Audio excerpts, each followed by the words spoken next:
A very warm welcome and a good afternoon to all our viewers in Sri Lanka.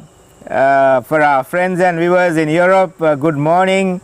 If you are connecting for the couch safari from the Far East, perhaps late in the evening, but a warm welcome to all of you. It's day 3 on couch safari and Dr. Pruthu and I are here at Kaudulla National Park.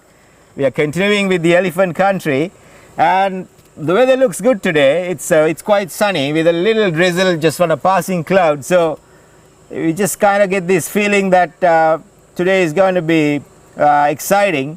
So stay tuned for all the youngsters, children and the kids. Don't leave that couch because you know, when you work in the jungles for this long, you just get this gut feel every now and then that you might get lucky. So both of us, we feel that way today. Get your little potato chips, chocolates and your hot chocolates. Just stick to the couch safaris and we'll see what the jungle offers today.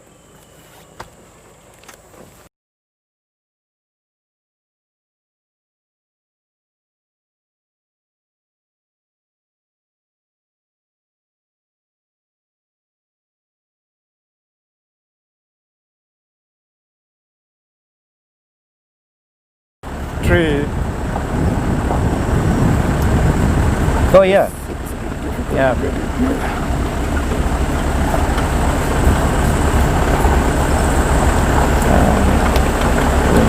The white-throated kingfishers are always around the water. Of course, it's a small bird. We'll try and catch that as we go to Udawalawe and Yala in the next early part of next week.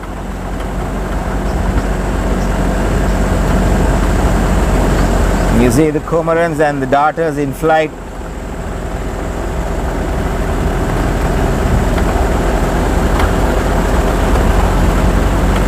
Ooh, watch your head.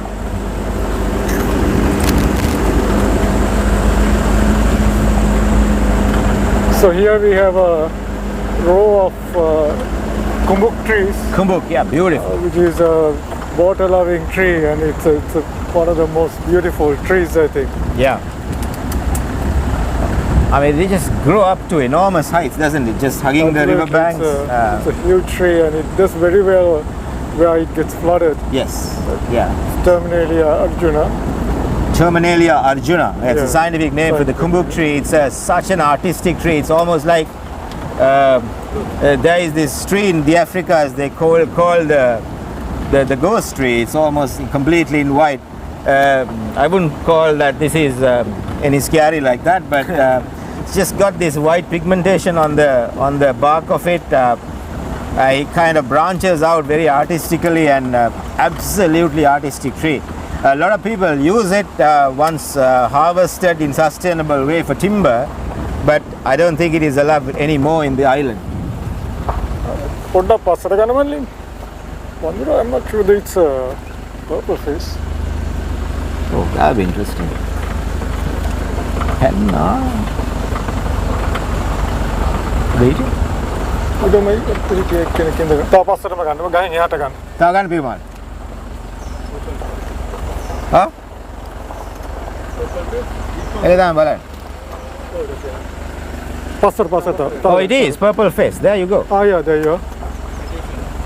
Yes, sir. Can we get the purple face on the There's front? one on top also. Oh, Whichever is good for you. There's one right there. yeah, they got Amaru. Amaru. Yeah, I think the one. Oh yeah, that's beautiful. That's right. Yeah, we're having 2 on the camera. So that's the third monkey species chitral for Couch safari. couch safari. Yeah, we got the macaques. Is very prevalent. Then we found the Hanuman langurs yesterday, and now today the welcome is from the purple face leaf monkeys. Yeah. So the purple face actually has a distinct distribution. It's also found in the wet zone and the dry zone. Yes. So these are of course the dry zone subspecies. Yes, oh, they're playing. I believe there are about 4 subspecies that are recognized. Yes. And there are a few troops of these guys still roaming in the heart of the city. Occasionally, I have one of the purple face on my roof as well. All right, Back in yeah. Colombo. In Colombo, yeah. In And- fact, the wet zone subspecies is considered, I think, one of the most endangered primates Yeah. in the world. It's giving us a lovely pose.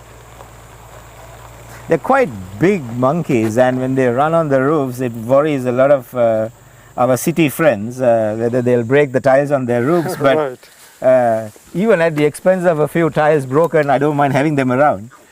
Yeah, the purple face doesn't seem to get so adapted to human habitation, but you do get them in Colombo, Yeah. but they don't cohabit with people to the extent of macaques, Yes. which actually enter into houses and do a lot of damage. But they are slowly getting adapted to humans, and in Kotte, I think Battaramul area, they are quite not Yes. uncommon. Yeah, they are. I mean, the macaques, of course, are absolute characters, and one of the best ever films made about Sri Lankan macaques is titled The Temple Troop. All right. And Also then the Monkey Kingdom, right? and the Monkey Kingdom that followed only 2 years ago, and Right. that showed the full array of their behavior, their mischievousness. Right. Raiding houses when the owners are not there, almost stealing cakes and running away, and the children are really left with nothing. So Right. they are amazing. So we already seen the three bigger species of primates in We Sri have. Lanka. Yeah. So the purple-faced leaf monkey, the ones in the highlands, is called a Yeah. bear monkey because Yeah. they look quite different with much longer fur. Yeah. And but these guys look a little bit similar to the grey langur, but then the very distinct Yeah. tufts of hair on the cheeks, which is white, and also the top of the head doesn't have a peak like in the grey langur. Yeah. It's more rounded. And actually in the Singaraj area, they found a white morph of this monkey. Yes. So some troops has these, Yeah. some individuals which are completely white. Yeah. And Which is, others are a bit mottled as well. So Exactly. They're So really pretty. Really, it's not really very pretty. albinism, but a different color morph, Yes. because they don't have, I believe, the red eyes and lack of pigment. All right, people, let's move.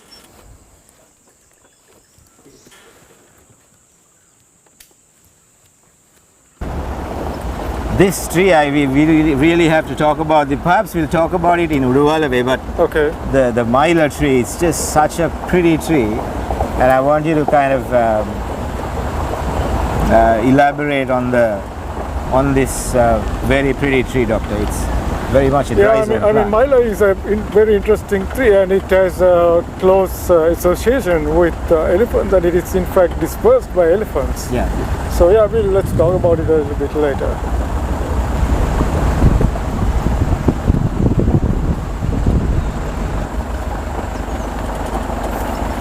Here we see more purple face, and he's right out in the open. Cam 1, can we catch this? Oh, it's beautiful. Look at him. Oh, that's really nice. Look at that pose. And clearly see the tufts on his face, and yeah. So you Such a see pretty that these guys are a little bit less dark than the Whitsun Yes. purple-faced monkeys. They're a little bit more grayish So and brownish. I think it's just Oh, a there's a blow. big male. That was a major leap. And There it comes. yes. Yeah, that's beautiful. That's a much bigger one. Looks like a male. And also the tail is generally hanging down, whereas in the langurs they hold it up. Yeah.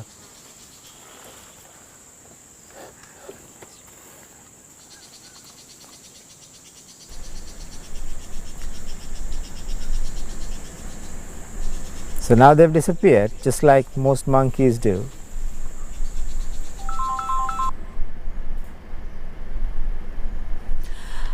Thank you, gentlemen, and yes, welcome Iowa One to everyone from all over the world. It's quite exciting to see our audience spans from one end of the world to the other. My name is Lanka Dhanapala, and I'm speaking to you from the in-house studio, coming to you live. I have with me an individual who has over 30 years experience in the field, Mr. Vimukti Viratunga. He is a wildlife biologist with a wealth of experience and expertise, so it's an absolute pleasure to have you sitting here beside me. Pleasure to be here. Yes. So we're looking just at... to share my experience. Absolutely, and excited to learn from you today. Tell us a little bit about Kaudulla, the history behind it. How did it come to be? Well, the King Mahasen, who built this Kaudulla in 3rd century AD, Right. just to irrigate the low dry zone area, because they wanted to collect all the rainwater and then make use of the rainwater during the peak dry season, so that the agricultural lifestyle will continue in the dry zone. But I think the King Mahasen has never ever imagined Right. that his irrigation wonder one day will host such a beautiful event Exactly. for the largest mammal ever lived on, largest mammal living in Sri Lanka. Yes, the largest population in the world. Yeah, exactly. For elephants living in Sri Lanka. It's quite amazing. And the fact that it has lasted this long, I mean, it was reconstructed back in 1959. By the irrigation department. Right. Yeah. But still, sustainability at its best. That's right. Amazing. Because those kings have done this particular projects in such an environmental friendly way. That is why it is lasting such a long time. Right. But it's unfortunate that some of the irrigation projects that we did it today, I mean, in the recent past, is not lasting this long for sure. But we have all the technologies, Right. but at that time they didn't have anything. I Right. mean, I'm sure they had some amazing technology which we can't even understand today. True. But You make a good point. So tell us a little bit about the movement of elephants, just for someone like myself who hasn't had the privilege of studying the movements of animals. What is the dictating factor? Why do the elephants move as they do? Well, there are a few things. It's like you and me. What they want is the food, water, and protection. Right. That's all. Of course. And then later on, the mating. To continue pass their genes to the next generation. Okay. To maintain their population. Those are the 4 factors that any animal, Right. including us, So they is basically go for. looking for the water, That's find right. food in those locations, Yeah. and then hook up with make a hookup Yeah, exactly. somewhere along the way. Yeah. But the whole understanding is that in order to survive, there is a necessity for the genes to mix, isn't there? That's right. Survival of the fittest. That is number and one. So that can is happen number as a consequence of the different herds coming together. We might see some mating episodes. Who knows? Yeah. All right. Well, let's just get back to Dr. Preeti and Chitral.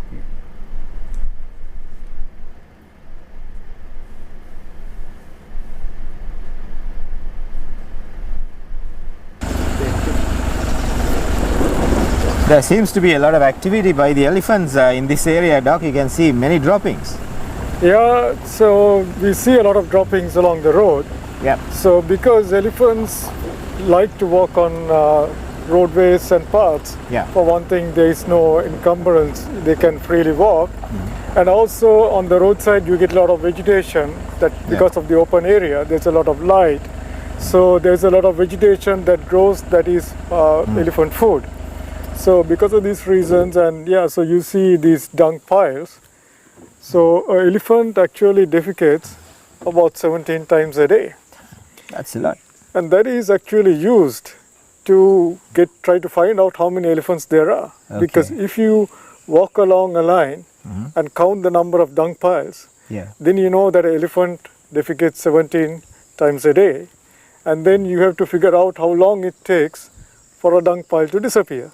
Okay. So there's a lot of science to this, and that is one of the ways that you estimate elephant numbers. It's called the dung transect. And so you do experiment to see how long it takes for a dung pile to disappear, and that varies from habitat to habitat. If it is wet, then it disappears faster.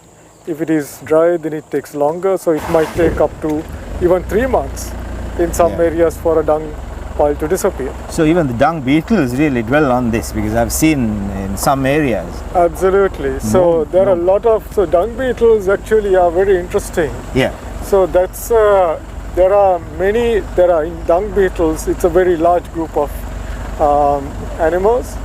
Beetles, as you know, are the largest single group of animals on Earth. Yes. So they are a very, very, very diverse group of insects. Yeah. And so there are certain dung beetles that specialize on certain hosts. So they use the dung of a particular species only. And then there are others which are more generalized. Okay. So by looking at the dung beetles in an area, you can actually say what species of animals Oh wow. there are.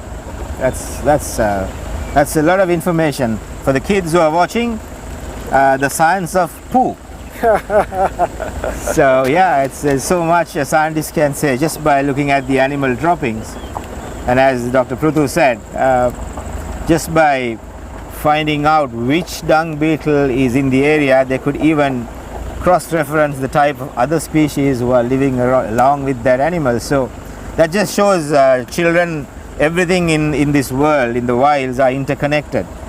And as they say, every species, even though it is not charismatic like elephants and leopards and whales, every little animal matters. Oh yeah. It's like a chain, and the strength of the chain is as it is the same as the weakest link or the weakest link in a single chain. So if one link breaks, the chain can collapse. So that entire life system in a habitat like this or an ecosystem depends on how the little interdependencies support each other in the That's animal right. world. Yeah. Also, we use elephant dung. We actually break it up and look at what's in it. Yeah. Because that's a very good way of finding out what the elephant ate. Yeah. So when you because elephants are not like ruminants, like cattle, which regurgitate and process the food to a great extent. Elephants, like we mentioned, they're hindgut fermenters. Yeah. So they don't digest a lot of the food that they consume. Yeah. So when you look at the elephant dung, you can very easily say what the animal ate. Yeah. So that's a very good way to figure out what elephants are eating. It's a very unbiased way.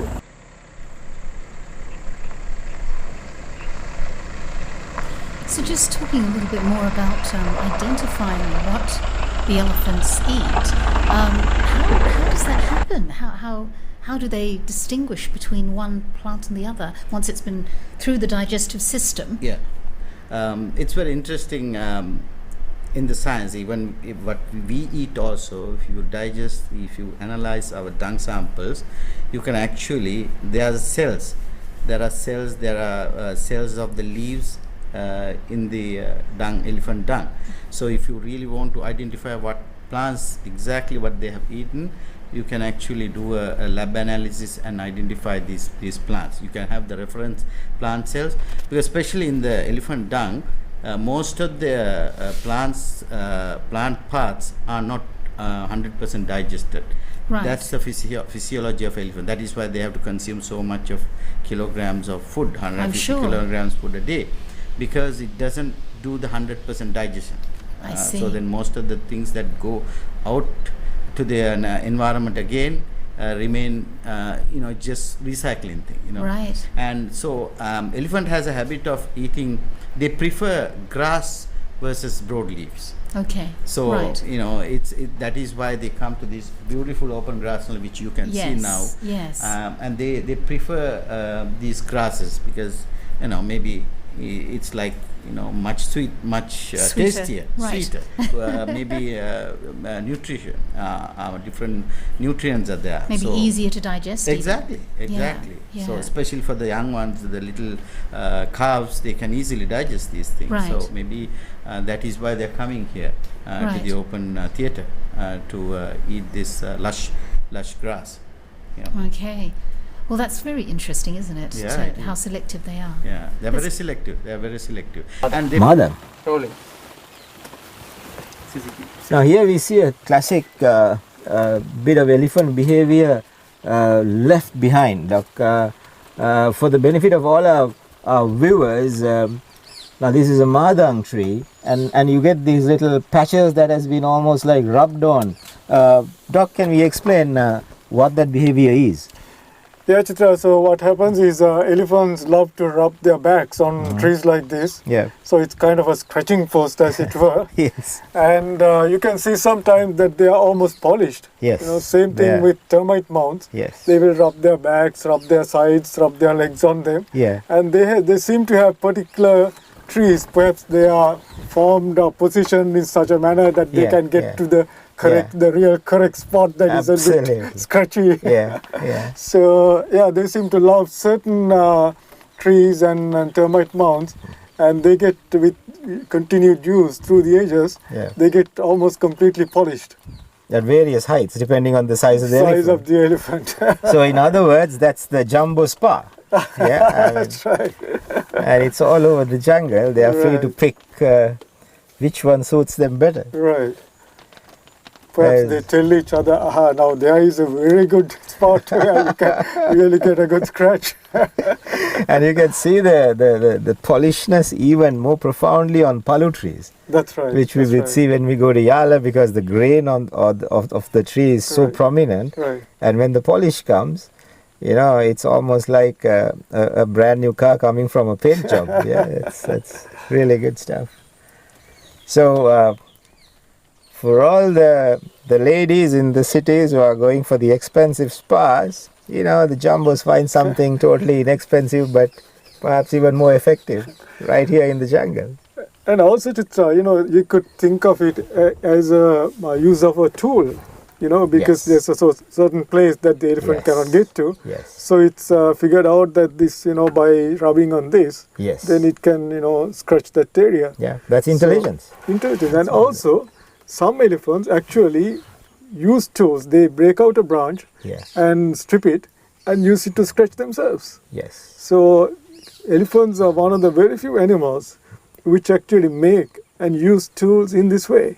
Yeah. Chimpanzees do the same. Yes. So of course humans are past masters at tool making. Yes. But Yeah. so again, this portrays the intelligence of elephants. The acquired intelligence of these animals as they grow up, they have this ability to learn to solve problems they encounter often. That's right. So that's where the elephants actually differ from us, most or all animals differ from us, where human beings can actually solve problems that they anticipate Right. may so come up in the future, but the Right. animals learn through life. That's right. So they probably only go to the University of Life. So they are clever at it, and some has the ability to develop this learning as they live on. Right. So matriarch probably knows best. Exactly. So she will scratch, and then her offspring will see her doing that, and they'll try Yeah. out the same thing. So that is the cultural inheritance Yeah. Yes. in elephants also.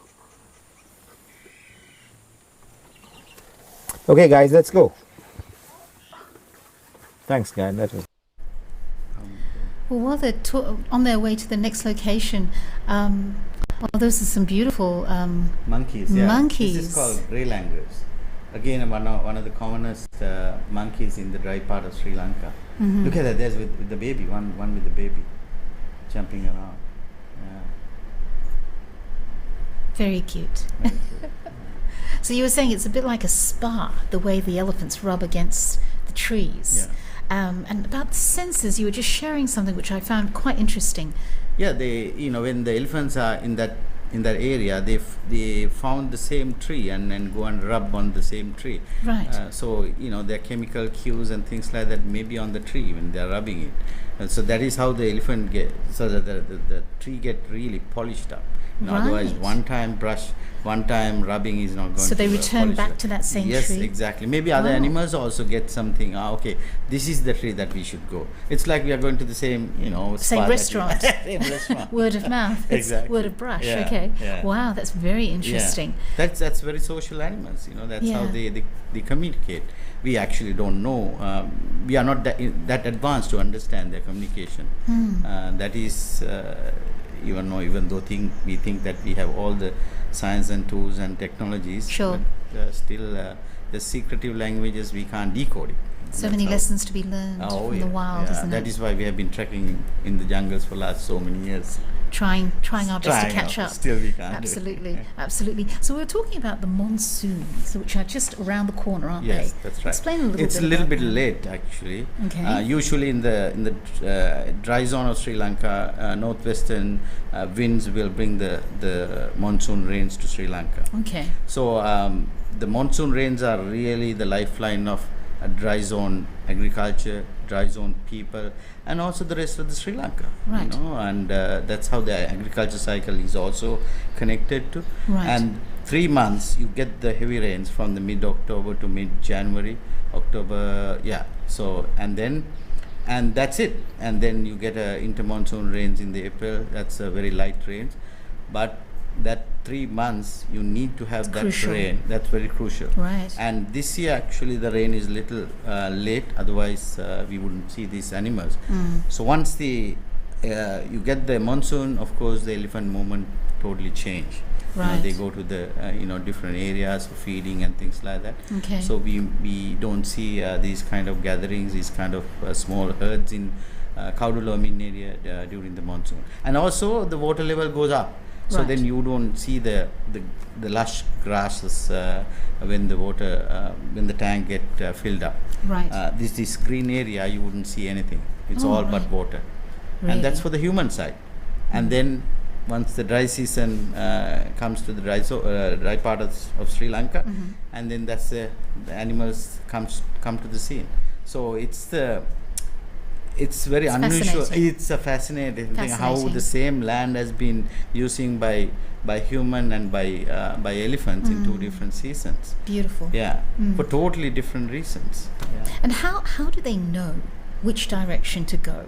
Is it learned that, I mean, they know the route like Google Maps? Or Yeah, exactly. Yeah, much better than the Google Maps. Yeah.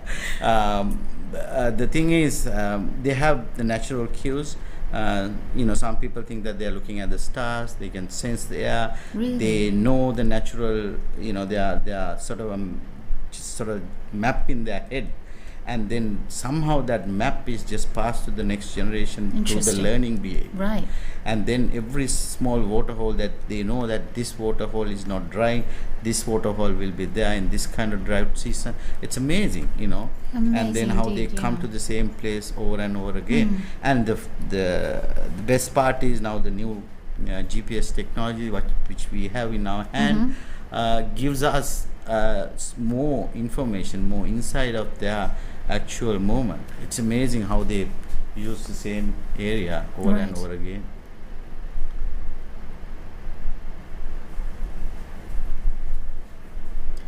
All right, I think we are ready to go back.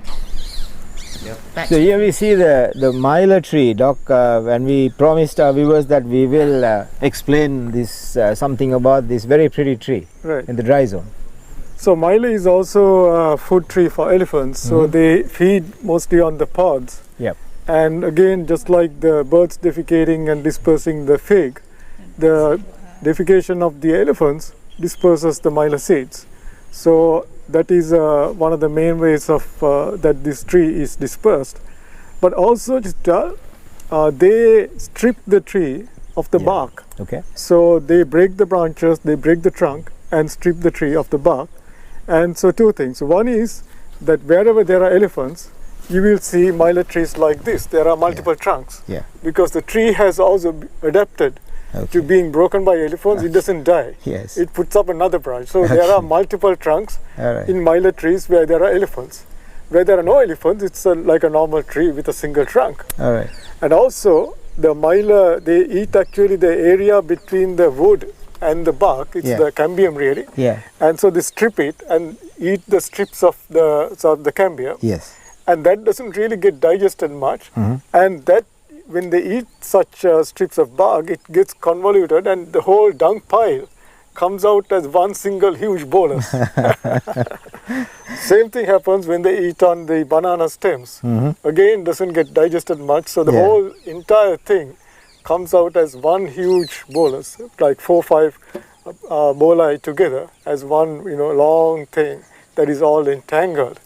So this is also one of the reasons that consumption of polythene, which is frequently seen Yes. in elephants feeding on garbage, Yeah. doesn't really harm elephants, unlike the because ruminants. pass it out very They just pass it out. quite a bit.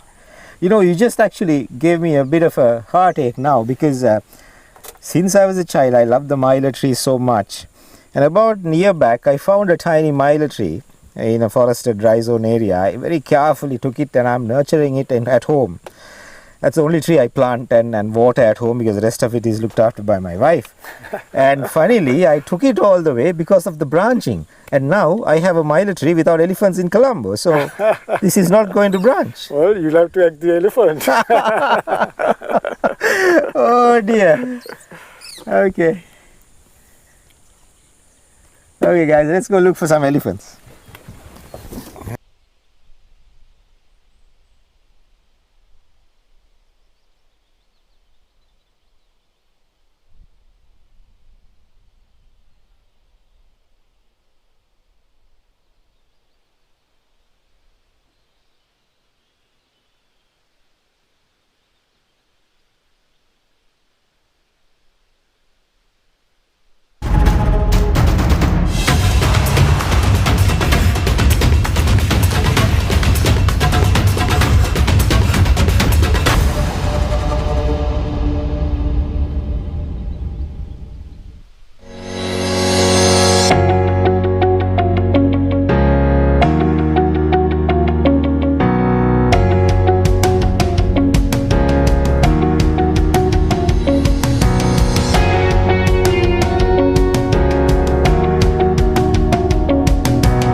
Inspired moments with Cinnamon Hotels and Resorts.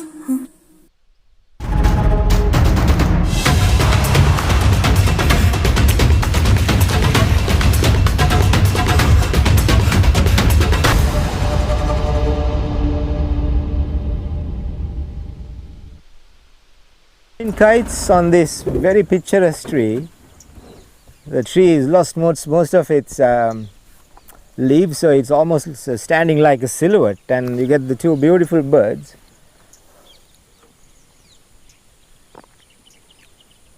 So the Brahmini kites are very common among wherever there is water. Yeah. But also you get sometimes tens and hundreds of them around garbage dumps because they also scavenge. Yeah.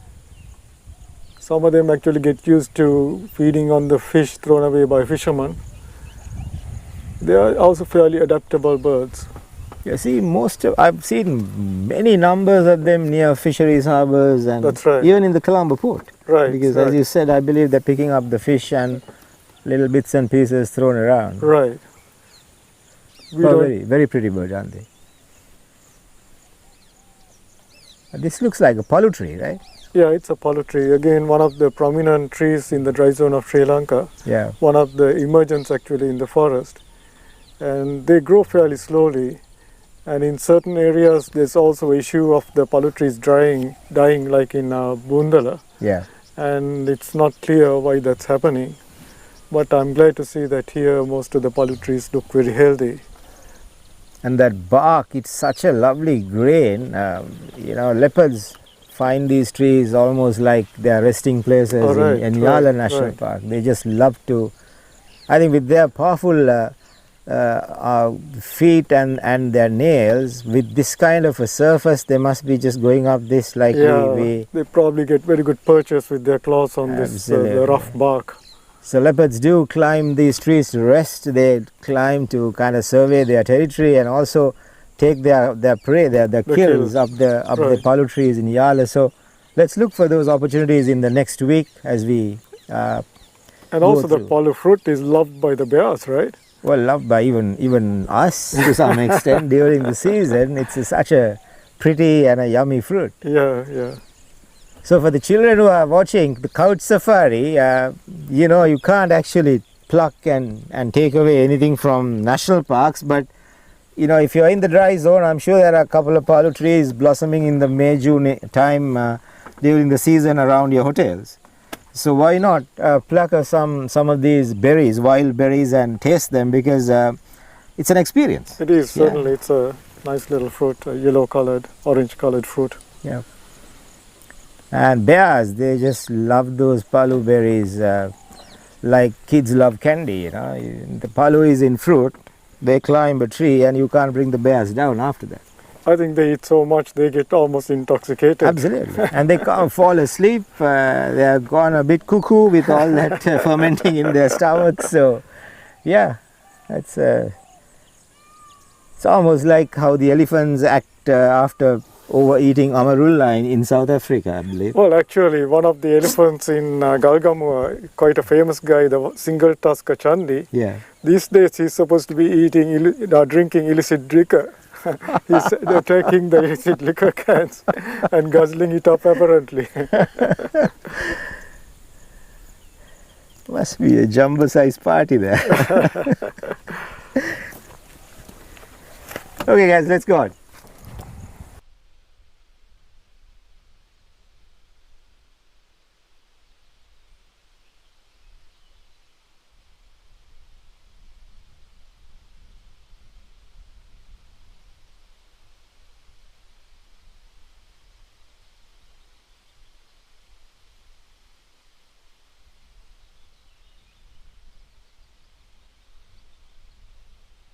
So this terrain, which is pretty much the dry zone of the country, is home to over 200 species of birds, and the largest mammal, of course, here is the elephant. But along with the elephant, there are so many other little mammals which often people tend to ignore because they get a little carried away looking at the big and charismatic species like the leopards, the elephants, the sloth bears, the buffalo, the crocs.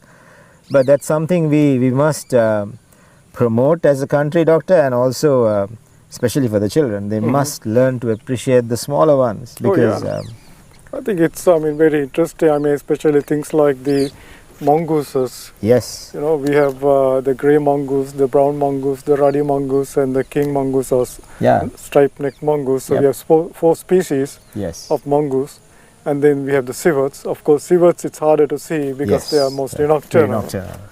And then you have the primates, the 3 different species of monkeys, and then the lories.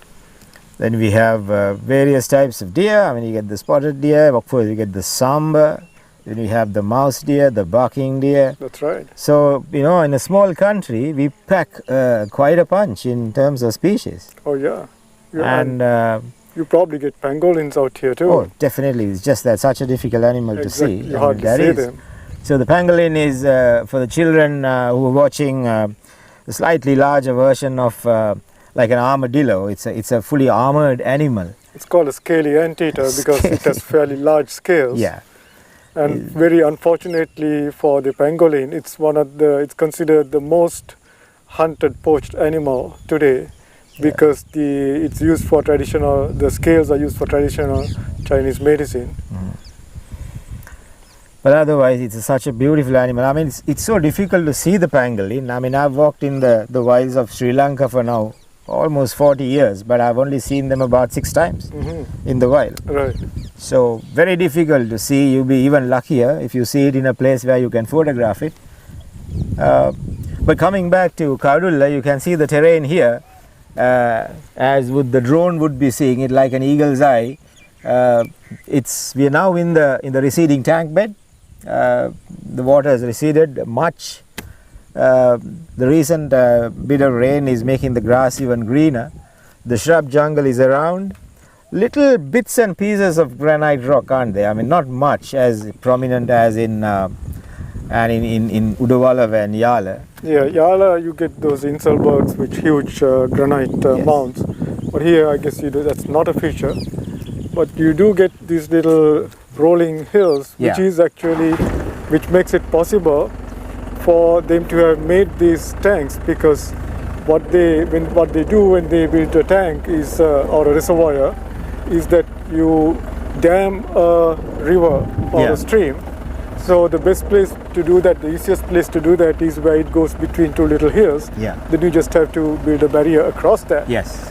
And then it would flood a large area and the water would accumulate there. Yeah. So it's a topography of the land that Yes. actually I think also helped the ancient irrigated hydraulic civilization and irrigated agriculture.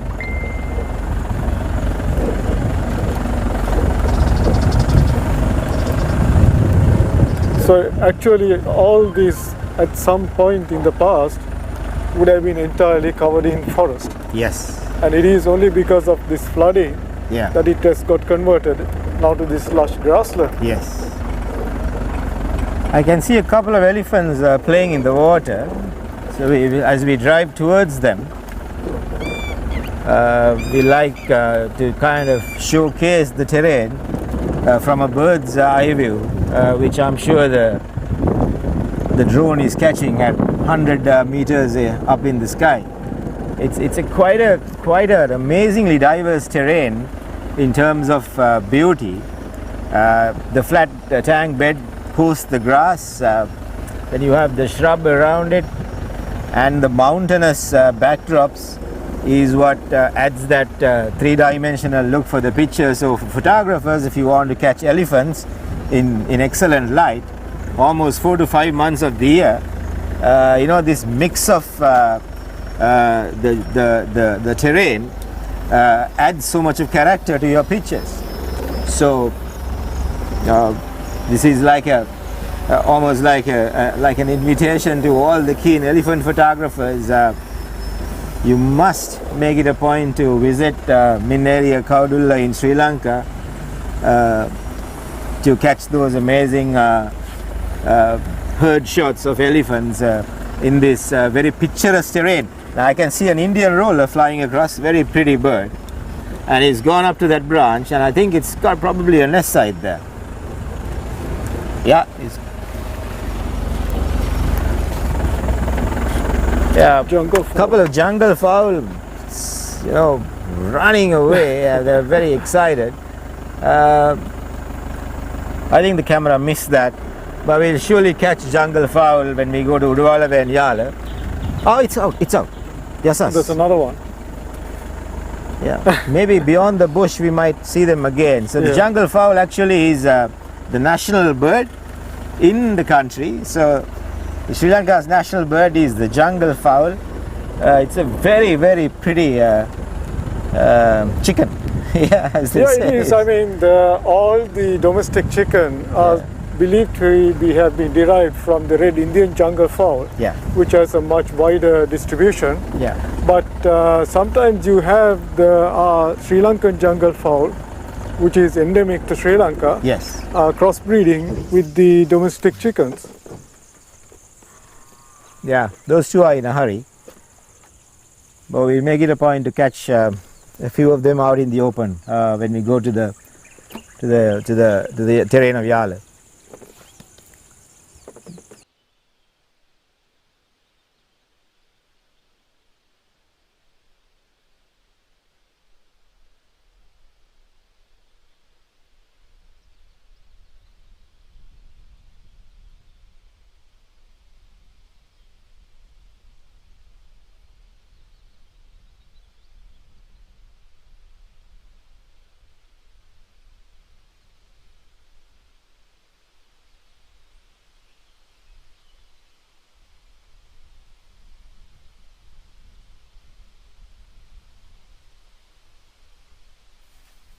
Yeah, good to go. Oh, this is a stunning herd coming out to the open, and wow, Doc, this is what we've been looking for, wasn't it? Well, we've been trying for a few days in slightly overcast conditions, and here we see a lovely sample of what the gathering is. Absolutely, we are finally seeing the gathering, huh? Yeah. And you were joking with me that a few other times we saw a few meetings, but we are yet to see the gathering. So here we are, finally at the much talked about gathering of the elephants. And with the onset, as we shared with all the viewers, the first rains, the irrigation of water level exchanges, most elephants have moved on to Kaudulla. And this is what you're seeing is Kaudulla at its absolute best. It's difficult to suddenly count when the elephants are bunched together this close, but close to 50 here with a complete mix of adults. Then there are the senior females, the young adults, the young calves. They are peacefully feeding by the waters. Doc, this is what this event is about. This is what people come to in Sri Lanka when it says about that we host the 6th greatest animal event of the world.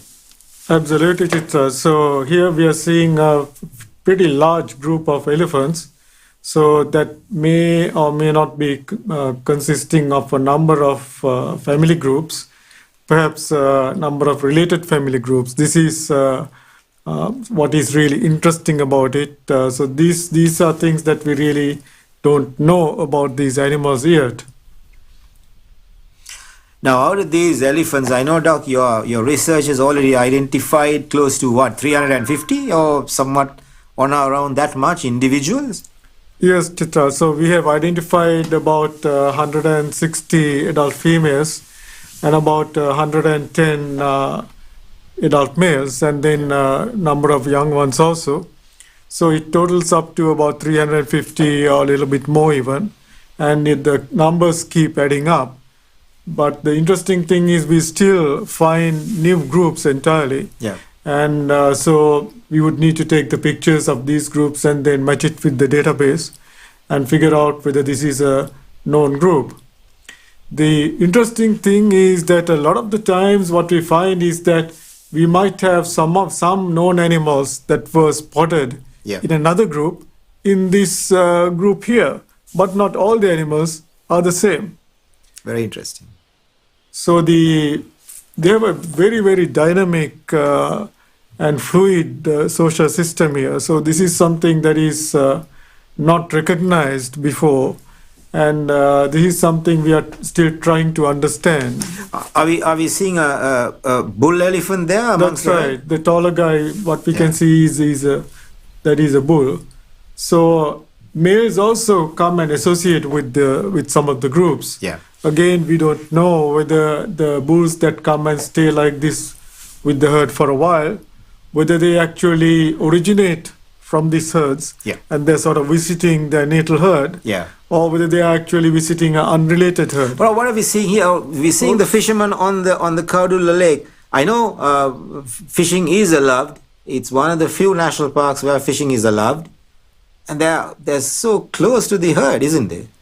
Yeah, Chitra. So I think many of the parks where there are reservoirs like this, people are still allowed to fish. Yeah. But here we can clearly see that it does disturb the elephants quite a bit. I think I heard the oars slapping on the water. Right. I think they did it probably because they got a little too close for the elephants. Yeah, could be. That little slapping really irked or disturbed the elephants. You can see the entire herd bunching together for almost safety. Yeah. And you can see the little ones all in the middle and they're moving away.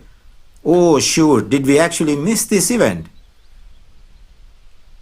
Oh, they're all going towards the edge of the forest. Yeah.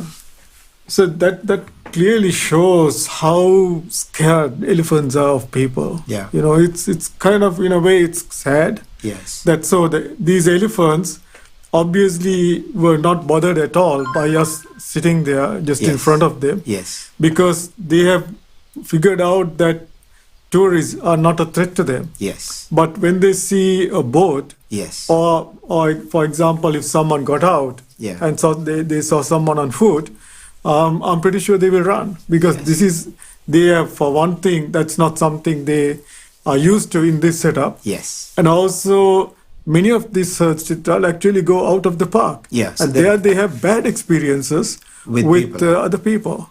So here they do identify with the visitors. Yes. And they don't consider them a threat. So that's why they are so comfortable going about their business. Yeah.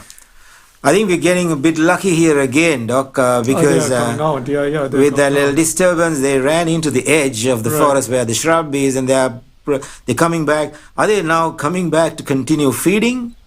Yeah, I'm sure. I mean, elephants, they are pretty smart. So they saw that the boat passed, and now they figure, okay, the threat Yeah. has passed, so Yes. let's get back to our business. Yeah, that's good for us because we've been working hard to catch a large herd for the benefit of all the couch safari viewers, and I did remember promising the kids who are watching us to hold on to your hot chocolates because we just felt lucky today.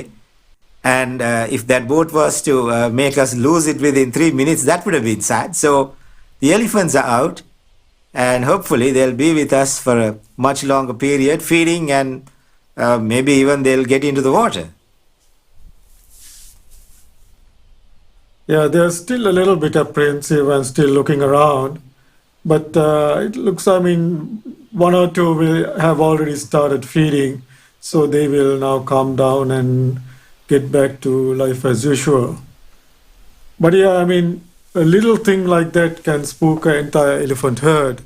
And although the boat was in the water and was not really a threat to them, but they still were upset by it. Yeah, the little baby tusker is also in the middle. So again, for some of the viewers who have missed the earlier the sessions, most male adult elephants in Sri Lanka does not carry ivory. We spoke about this, Doctor, yesterday. The reasons are genetic, but this is because we have about 6% of males carry ivory. Yeah, it's about 5 to 7%, so yeah, Yeah. around that, and it varies a little bit from in different parts of the country. Yes. In this region, there are a few more tuskers, and in the south, maybe a few less. Now this is just wondrous, isn't it? Now see that there is frame filling elephants on a lovely evening. Even as the camera pans, the elephants are still filling the frame.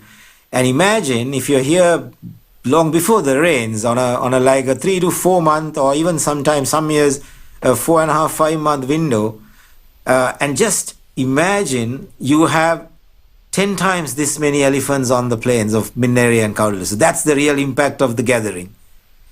Yeah, I mean, this is really a beautiful sight, isn't it? I mean, Oh, they're coming out in numbers now. yeah, I think it's really a wonderful sight to be able to observe these animals in their natural behavior.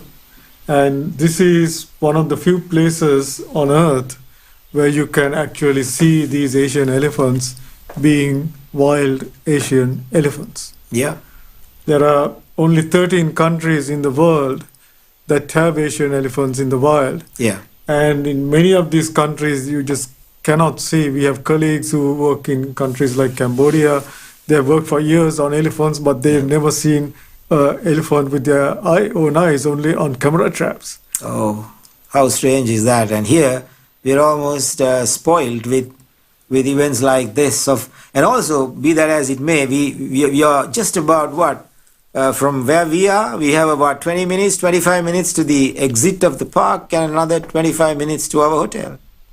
And it's just so good. I mean, it's so easy to see elephants in Sri Lanka, and you can see the behavior of that. They're just throwing the dust on them. That's a very usual behavior of elephants. For the benefit of the children and the viewers, Doc, we'll explain why they throw this dust on themselves. Well, it's like, the ladies powdering themselves. They Free want to talcum look prettier. powder. Yeah. Get a bit lighter in color.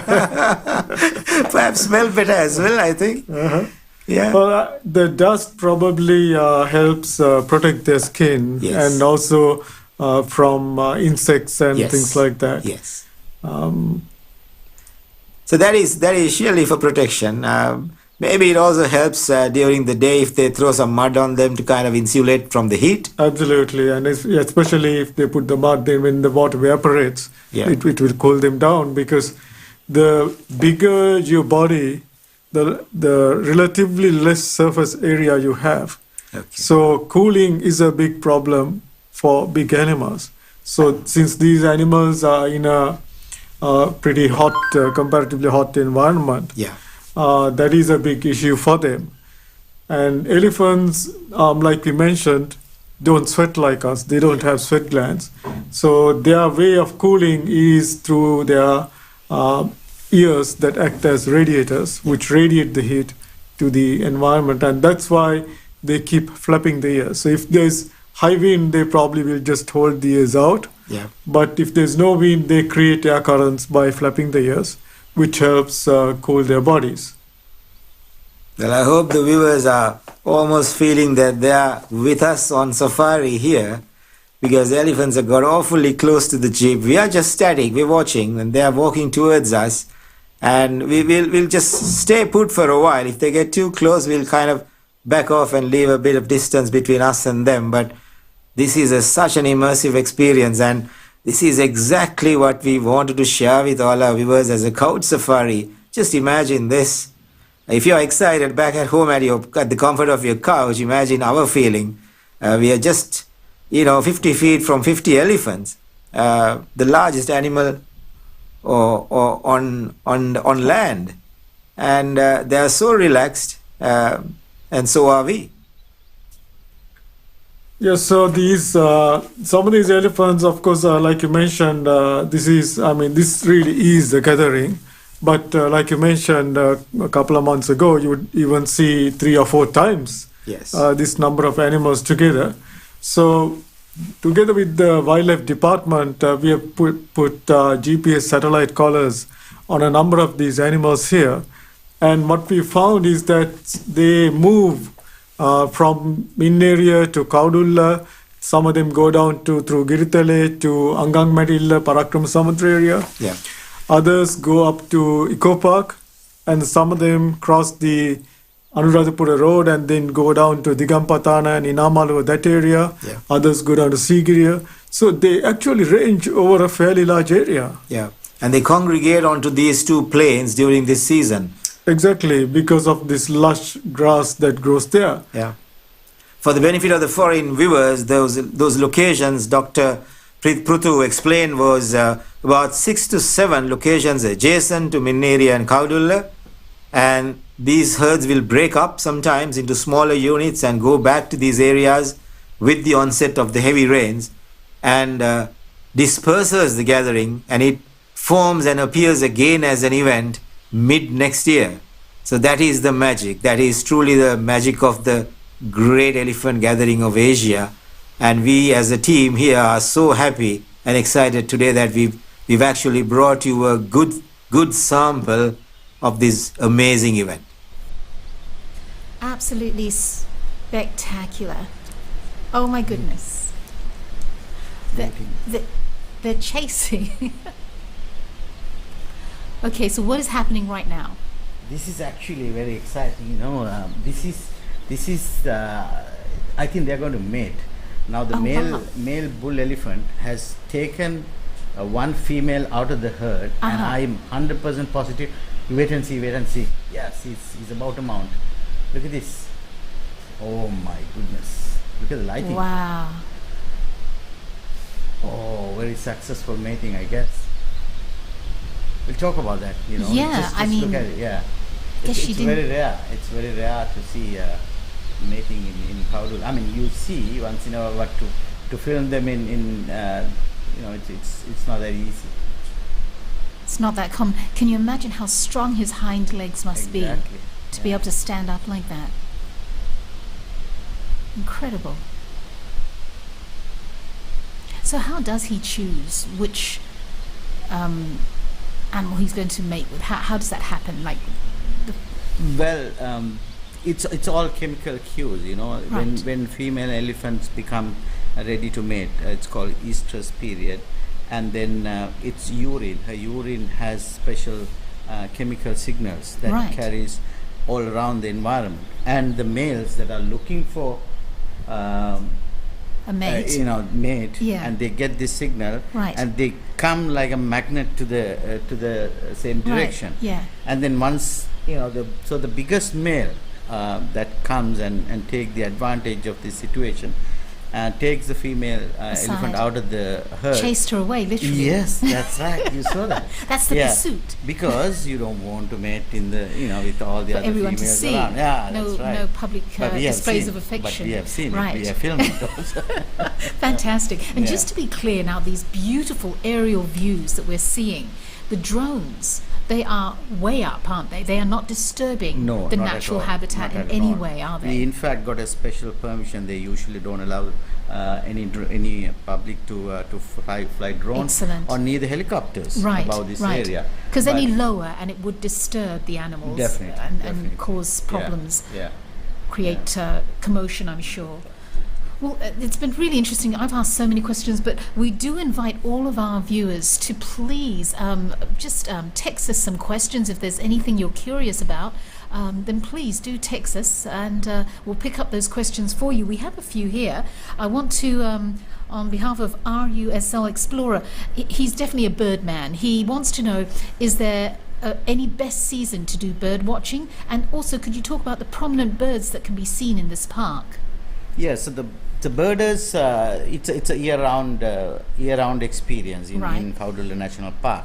But best is to visit the same season with the elephants, so that you will see the elephants as well as some birds. Right. So when you're looking at the Kaudulla National Park, you can see three types of birds. One is the forest birds, the other one is called grassland birds, and the other one is called water birds, that are the birds that are associated with water. So the water birds are the most common. You see a large flock of open bills, painted storks, spot-billed pelicans, little bit of single adjutants here and there. So those are the prominent species of water birds that you will see. Right. Then the grassland birds, you can see the larks, bee eaters, two kinds of bee eaters, and then prating crows and things like that.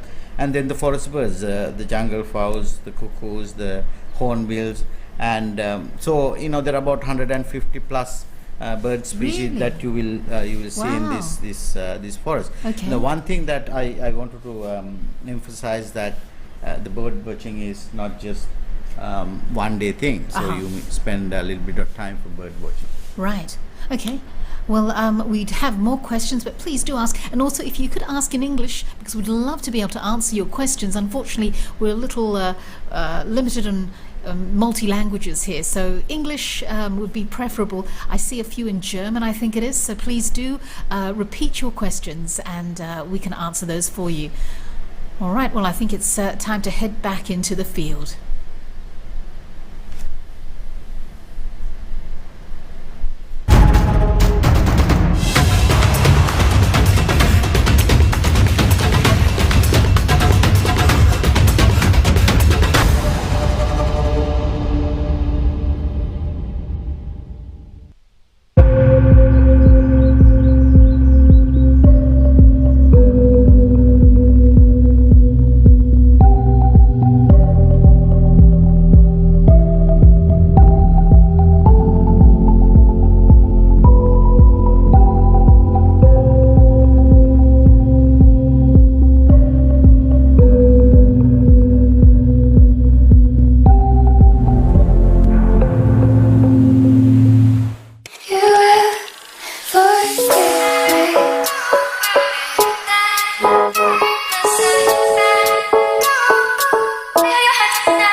Let's talk about Japan. And we're back. Just another question from, let's see here, Jirushika. She wants to know, do only male elephants have tusks? In Sri Lankan elephants and the Asian elephants, yes. In African elephants, both male and female carry tusks, but in Asian elephant, only the male carry tusks. That's because it's two different species, although we call it elephants. Right. But in Sri Lankan situation, only 5% of the male carry tusks. So it's a very small percentage of males also carry tusks. That is why the tuskers are very rare. Right. So that's a very precious for Sri Lankan wildlife. Right. Yeah. Excellent. I really want to, we're advertising this competition, My Sri Lankan Story competition, just to give you a little bit of information in a little while. So stay tuned for that, and you might get the opportunity to actually be there in person and experience these things firsthand once the borders open up. Yeah, so there is this, making use of this little puddle to hide away. Oh, they're so cute. Yeah, I think they're just a couple of days since they emerged from the egg. So Mother Terrapin would have laid her eggs somewhere close by, and they have come to this pool. It's not a very good place because the pool is on the road and the vehicles go through the pool. Yeah, and they're too soft, isn't it? I mean. Yeah, so these are of course the hard-shell terrapins, but since they are babies, they are still, you're right, they are still have a very soft shell.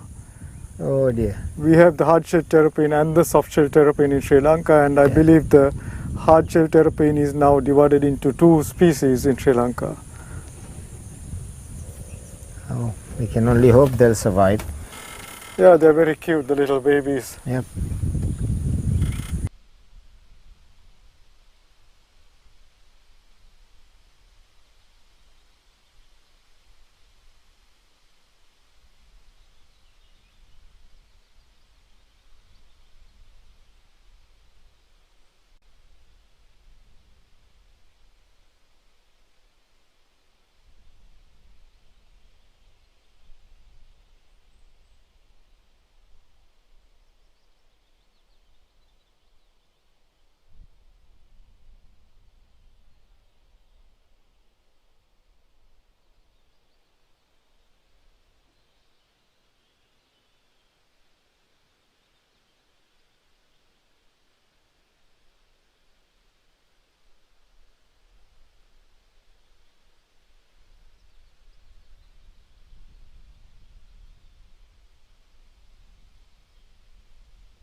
So while we're watching this beautiful, beautiful scene of the herd of elephants, let me just tell you a little bit about this competition that we have for you to experience this firsthand.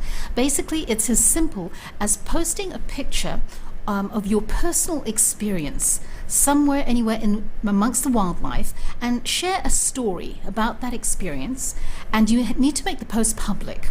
You need to hashtag it My Sri Lankan Story and hashtag Couch Safari. That's mandatory.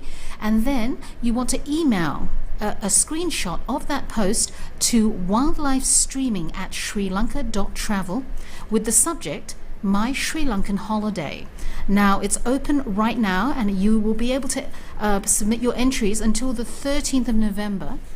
And if you win, you will be here in Sri Lanka once those borders open up to experience this firsthand. And I mean, it's definitely worth your while, because this really is a spectacular journey, just an incredible life experience to see it firsthand. Wouldn't you say, Vimal? Exactly, yeah. This is beautiful, This is but beautiful. to actually be there. And it's very unique scene, In nowhere else in Asia you will see this kind of large elephants gather in open plains. Even if you go to India, it's very difficult to see this kind of, very easily you can see this elephant in this picturesque, setting. Yes. Yeah.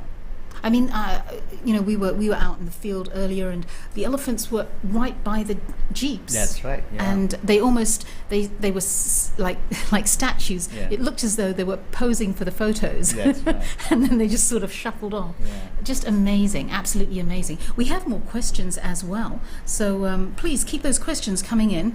Vimu is more than happy to answer them. Ruandi wants to know, normally how long does the Mineria herd take to come here to Kaudulla and back again? What is that cycle like? What sort of duration? Well, the Ruandimia, the Mineria and Kaudulla herds are shuttling back and forth very frequently because the connection, the forest connection is there, and then it's not too far apart. It's Right. about few kilometers, about 6 to 7 kilometers apart. And then from the straight roads that are connected from the forest areas, it's even closer. So so that they freely move back and forth. So that is the important part of maintaining the habitat. Right. So that they can easily shuttle between two national parks, between Right. larger areas. Excellent. Yeah. Okay, we have a question from Ranija and Akinda Abesinghe from the UK. They want to know, are elephants found in the upcountry? Not really. The only herd that is pocketed in the Adams Peak Mountains, there are about 10 to 15 animals are there. That's all we have. All right, let's go back to the field. Requirement. So Muragahakanda Reservoir has been releasing a lot of water in the last 2 weeks. So it was flooded, and then water recedes and flooded again. So wherever the fresh grass is submerged, the jumbos are looking like they're getting smart and picking up the freshly flooded grassland. Right, so I guess because it's a new behavior, so far we are only seeing the adult males doing it. Yes. Be interesting to see whether with time the females would also adapt to that Yeah. and also do the same thing. Yeah, every now and then you can see, now they're busy plucking the grass. As you said yesterday, they must be that because of the earth is very soft there, the grass is coming out with the roots. Yeah, possibly I can't think of any other reason why they would go for that when And there's so much grass all around. Now you see them, dusting off the mud, Yeah, and washing it there off, you I go, guess. vigorously dusting off all the mud. Washing and eating. Washing and eating. It's like such a graceful way to see Yeah. these animals feeding. Even there are some monkeys in Japan who had found some macaques which developed this behavior is washing their food. Okay. And that again has come through cultural inheritance. That whole troops engages in that behavior now. So It's- here also maybe the Mineria Kaudulla elephants will start washing and eating the grass. Just imagine having all this like a supermarket for the elephant of fresh, must be also yummy grass. Yeah. And they go out 5 feet into the water and start doing this tedious operation of plucking where they can't even see what's growing, right? Almost by feel, Yeah, right? yeah. Using that very sensitive trunk, washing and feeding. Yeah. So they clearly show that they have a taste for cuisine, right? I mean, Right. it's not just food, they select their food. Yeah, I mean, taste is basically what attracts us to more nutritious food. So Yeah. we like sweet things because they have higher energy. Yeah. We like oily things because that again has a lot of packed energy. Yeah. Of course, eating too much of anything is not good for your health. Try telling that to the elephants. No, actually, interestingly, Yeah. although we think that eating too much is an issue. I mean, eating too much is clearly an issue with people Yeah. because we have completely changed our lifestyle, completely changed our diet. But there's really very little evidence of obesity in wild animals. Yes. There's actually no evidence of obesity in wild animals. And even in cases where they are feeding on food that is not even found in nature, like even food from humans, Yeah.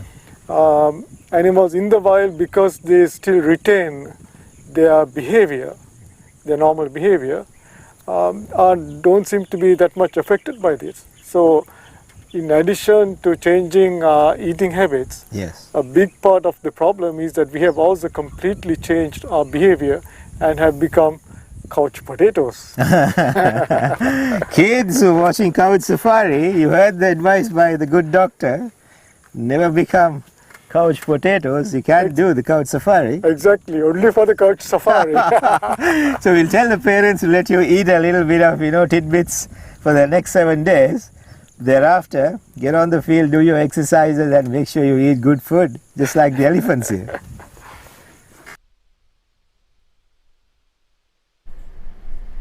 I guess it would be good to have the discipline of the elephants when it comes to eating, right? So anyway, we're going to be asking some more questions, but I think we're going into a break. Is that right, or just going back into the field? We can see the monsoon clouds building up, and you can actually see them dumping the water right in front of us. Yes. I think that's pretty amazing sight. The monsoon is sort of the lifeblood of this part of the country, where we get water from the northeast monsoon, which is just now starting after many, many months of drying and drought. So this brings new life to all these habitats. So we are looking at the western sky, yes, it is the western sky, and there is rain about 3 to 5 kilometers away. Right. And if I look at the eastern sky on the opposite side, we have perfectly clear skies, blue sky with a lovely set of clouds and sunshine. So I'm really hoping that as we drive more towards the park. Oh, look, that guy went completely under that guy. Yeah. Maybe he just wanted to see what's underneath. Well, they are good. They are like submarines, They use the trunk like a periscope. Periscope, yeah. To breathe, of course, not to see. Yeah, I know. He plucked another bunch of grass. So it's quite amazing. So we might soon have underwater elephants. We have a couple of gatherings in this country, Doc. We talk about this synonymous gathering of the elephants, or the great gathering of the elephants in Asia. But out in the ocean, we see gatherings of sperm whales in Sri Lanka, and sperm whales also are very matriarchal animal, just like the elephants. And the last 10 years, we've been following amazing gatherings. And when we've spoken with a few scientists in the world, they say 40 is a major pod. It is like a super pod. Right. Our team, we have found more than 190, 200 sperm whales in one gathering. Wow, that's unbelievable. So the experts are now telling us that Sri Lanka could be having more than a super pod. It can be a mega pod. So BBC Blue Planet once filmed in Sri Lanka, which was narrated by the greatest naturalist of it all, Sir David Attenborough himself. And Sir Attenborough narrated the magic in Sri Lanka in the eastern coast. Okay. And they did film the sperm whales, congregating in large numbers. So in a small country, we see these 300 to 500 elephants in the gathering. We are boasting that there is more than 10% of the Asian elephants in a small land. And imagine saying you have blue and sperm whales out in the ocean, along with perhaps one of the most dense population of leopards in the country, bears and everything else in it. Absolutely. Sri Lanka can be a treasure trove in its natural world. Absolutely. I think it is one of I would say, the best wildlife destination in the whole of Asia, easily. I tell any foreign friend of mine, when they talk about Sri Lanka, they sometimes say, well, I like to see Africa, then what about wild India? Well, I tell them, if you've seen Africa, the next best thing is Sri Lanka. Right. Yeah, I think it's amazing. And I think the most amazing part of it is that the wildlife in Sri Lanka is not just restricted to protected areas. Yes. It's all over the land, with the people. Yeah. I think that is really amazing, if you actually compare countries like in the Southeast Asia. Yeah. And here, there's so much of birds, bird life, other small animals, water monitors, land monitors, all these animals living with the people. So I think it's a great place to see wildlife everywhere. Oh, for any wildlife lover who's on to traveling, you really must make an appointment, put it on your bucket list to make sure you visit Sri Lanka, explore wild Sri Lanka, because this is a must-see for any nature lover. Doc, there's a fantastic thing. There's a full dance sequence by a male peacock. Oh, just lost interest. The ladies are just moving in. Yeah. Oh, There's another male that came from that side, so maybe that. Thanks so much, guys. So just getting back to the questions, we've got Padmiak asking, do elephants shuttle from Kaudulla to Yala? Is that the... No, absolutely not. Oh, okay. Yeah, it's so far away, far apart. Now, in Sri Lankan situations, our elephants do not migrate to long distance. Okay. No. Right. They just move within the landscape in a very short distances. Right. And you were sharing about elephants in the upcountry area. Padmiak was asking the question. Can you just emphasize and expound on that, please? Yeah. The elephants are confined to the dry part of Sri Lanka. Right. And the mountains, in the Sri Lankan mountains, there had been elephants, but unfortunately during the colonial time, most of the elephants in the wet zone and the mountains have been killed, totally decimated. Right. So now they don't have. But there's only one pocketed herd in the Adams Peak Mountains, which is the Siripada Holy Mountain. Mm-hmm. That herd is considered as the only herd that is living in the wet part of Sri Lanka. Right. But there are one or two animals that are confined to Singaraja rainforest areas. Those are rainforest animals. Those are not herds. They are not big herds, neither small herds. They are individual animals that are pocketed there. So I would say that in the wet zone of Sri Lanka, elephants are no longer exist. Right. Yeah. So it's unfortunate, but that's what it is. Yeah. Shed would like to know, is there a certain age at which females have young, and do they go through menopause? Well, it's like every animal. Of course, they go through a menopause once they come to a certain age, and it's a long commitment for elephant mama to raise calves, because you have to put at least 5 to 6 years to raise one calf. So I mean, around age of 15, I think the female is ready to mate, and then every 5 to 6 years you get a calf. And one female can raise 5 to 6 calves within their lifetime. Is that right? So so and they do that, and that is how the Sri Lankan population is flourishing to this extent. So Shed also says, I noticed breasts. Can you tell us a little bit about these female elephants, please? So Well, come on, Shed, you are trying to take me to a different topic. Uncomfortable area. Yeah, well, it's like you and every other mammal. Breast is a big part of females' body physiology, and that's how they feed little ones. Yeah, and when the calves are there, they have to eat more and more and more, so that the continuous flow of milk will be there for the elephant calf to feed for 2 years. It's not a short time. Yeah. Okay, fascinating. Well, going back to the field right now.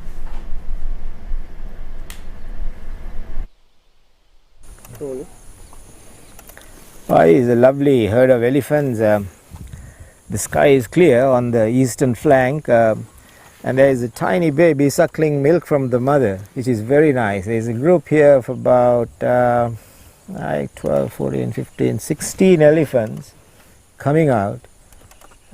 It's still a little sample of what the real gathering is, but just imagine when you see this kind of herd into 20 on a perfect evening on these plains. That is the magnitude of this event. You can see the other female and the two young are also coming closer to the other elephants. We have a lot of baby elephants, Doc, on this herd. Yeah, I think it's a nice little herd. Perhaps we are not seeing the very big gatherings because these days there's some restriction on large gatherings in the whole world. The elephants have taken that advice of social distancing to another level. Well, small gatherings are still allowed for elephants, but not the huge gatherings.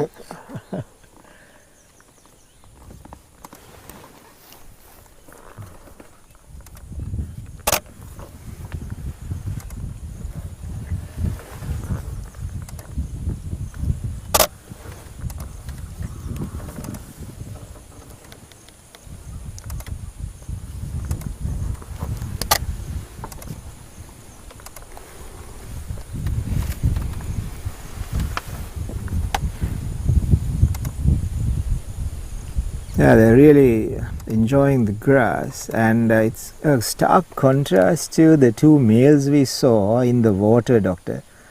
Now, they obviously have full access to this very grass the herd is feeding on. Now, here is a herd which is made up of mostly females and young males.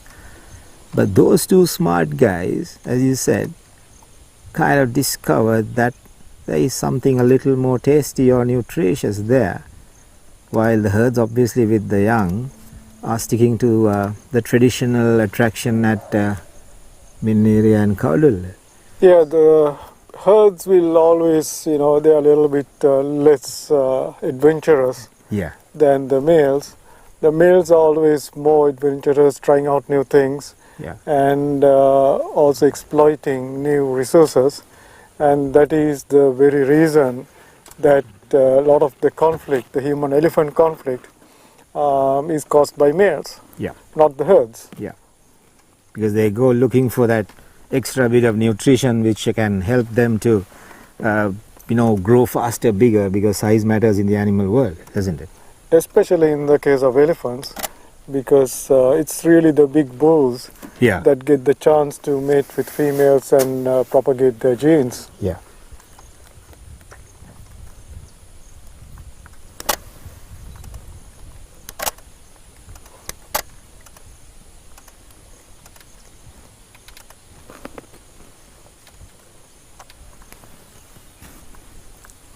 You see the two males, the tusker, the baby tusker, and another young male, just pushing and prodding a bit there, just testing their strength, which is quite cute to see actually. It's a very common behavior amongst elephants, aren't they?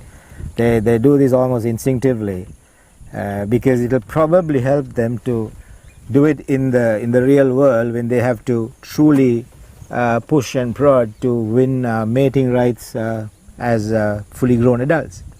Yeah, also, while growing up in the herd, the young males will joust with each other and then test their strength, and thereby establish sort of a hierarchy among Yeah. themselves, so that when they become big adult bulls, they Yeah. don't really have to get into serious fighting to settle any dispute.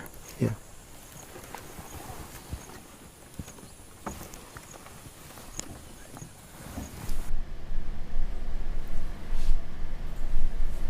And just watching that beautiful, beautiful scenery right there, we want you to stay right with us. I think we've got time to ask a few questions. Just a spectacular, it's just gorgeous. Isn't that amazing, the skyline? It is. Just spectacular. So we've got a question from Gianna. We'll come back to that in just a little while. Going into a commercial break right now. Stay with us. Oh no, I think we're going back to the field.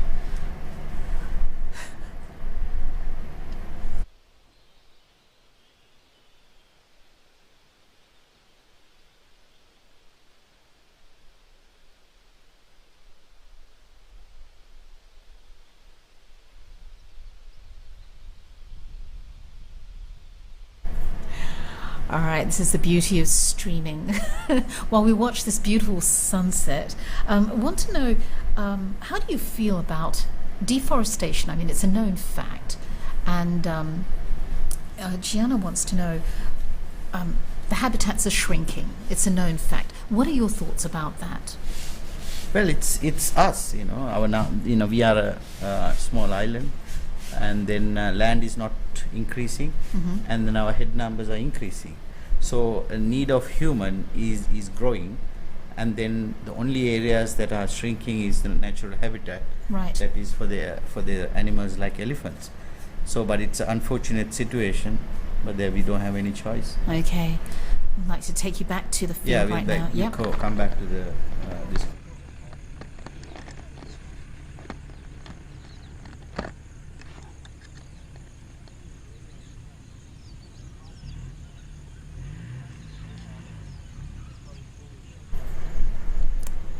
All right, now I think we're just waiting for them to get to where they're going. So do continue on, Vim, about the situation. Yeah, so when the natural habitat is shrinking, obviously there's not enough space for the animals to continue their normal lifestyle. Yes. So what would be the ultimate? The best is to look at what we have in our natural resources, Right. which we can promote tourism and things like that, and have a very national land use plan, so that you know where you can develop the townships, towns, and human needs and everything, agricultural areas, so that you can manage the land very scientifically, so that everybody can live in harmony, like the coexistence models. A lot of countries have done that. You know, there are many examples around the world, and all what we have to tweak around a little bit, and then fit it into our situations, because we are a small island. Absolutely. And then we need to make those choices. It's up to us to take those critical decisions. Absolutely. And we're blessed to have the largest elephant population. It's not something to take for granted. 10% of Asian elephants are living in this land with the 20 million people. Right. You know, in scientific terms, it's unreal. Right. It's really unreal. Yeah. And some of the foreign scientists who come here to work with us, they just scratch their head all the time. Because, Exactly. you know, how do you do this? How does this happen? You know, Right. it's unreal, but it is happening. But how to continue this? How to ensure these scenes will last forever? Sustained and pass into the next generation. Exactly. It's up to us. You know, and I think that's the important thing too, to think about the generations to come, that this will be something they look at on video and, you know, pictures and books if we are not careful right now. And they'll blame us. You know, we are the culprits. You Exactly. know, you know, they'll say that the last generation had a fantastic opportunity to conserve these things, but they didn't do it. Right. You know? And like we said earlier, there are so many lessons to be learned from these animals. You know, they're just just by watching them. You know, and it's very humbling actually to see the intelligence. And that's something that we need to keep safe. It's not something to be taken for granted. That's what I said earlier. You know, we think that we are very advanced in science, but these guys have extremely advanced communication systems, identifying each other, looking at the areas, their mapping systems. You know, it's amazing to learn these things, and it takes years of dedicated work to understand. It's not that easy. Exactly.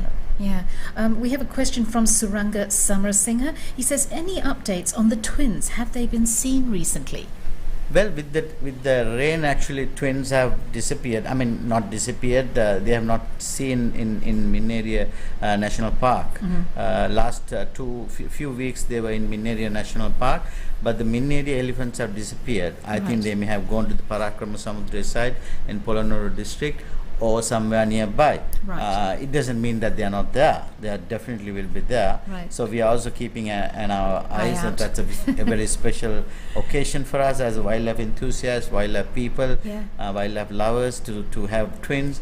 And you know, it's a very special thing. When we had the twins here in Sri Lanka, Amboseli National Park in Africa also had twins, you know, at the same time during the COVID. So it was a celebrate, you know, it's something that we all can celebrate.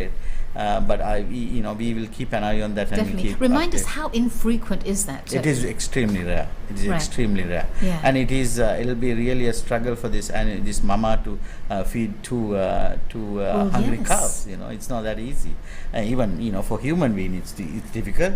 Absolutely. Just imagine how to manage your time and things like that. So Same with the elephants. The whole line of thinking, it takes a village. Would it be possible that another female elephant could they share the burden, or is that possible? They will. Obviously, the aunts and other members of the herds, of course, supporting to protect the animals, and sometimes they will go to another animal which has the milk. They will suckle here and there, but it's a mama's responsibility. That's a primary responsibility. Amazing. Yeah.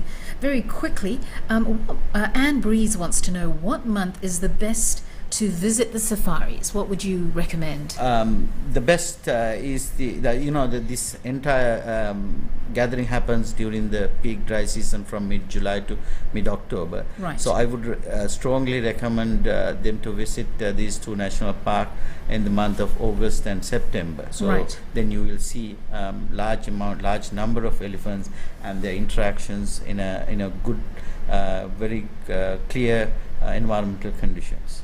Excellent. Okay. Well, we've got just a few more minutes to describe a few more features. What are we looking at right now? Well, these are that's the same elephant herd, and I think the female is just coming very closer to the jeep just to give a sort of mock charge, I guess, just to say, hey, you guys are a little too close to my family. Why don't you take your jeep away? Yeah. So let's see whether she will give. I mean, it's so very close. You can see that. I want to talk about the decoloration, the pigmentation differences on the ears, the trunk, and I noticed that. Yeah. We can talk about that a little bit later on. Yeah. But right now, I think we're going into a commercial break, so stay with us, enjoying safari from your couch. It definitely is a once-in-a-lifetime experience. Stay with us.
One of the most amazing things about elephants, Doctor, is how gently and silently they move.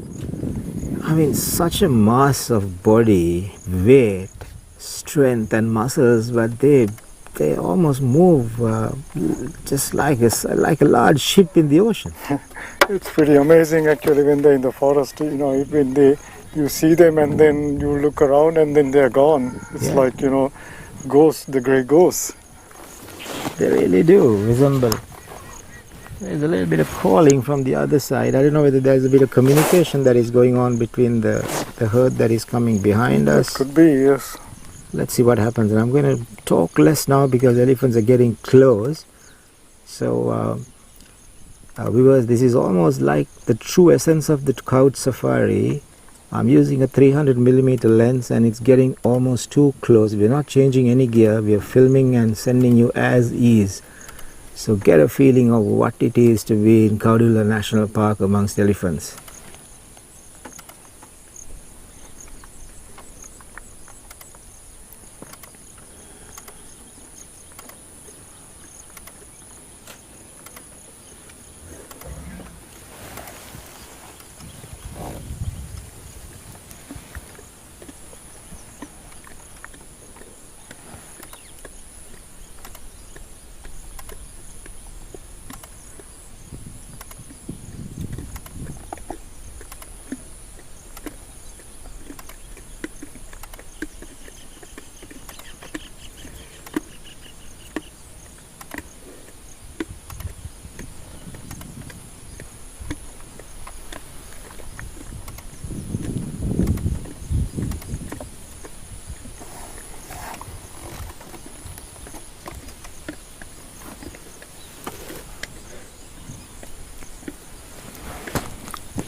I could clearly hear the ears flapping. It's very vividly heard. There is a baby approaching the two females now, a young calf. Now you can see all three elephants in the frame. And there she moves again.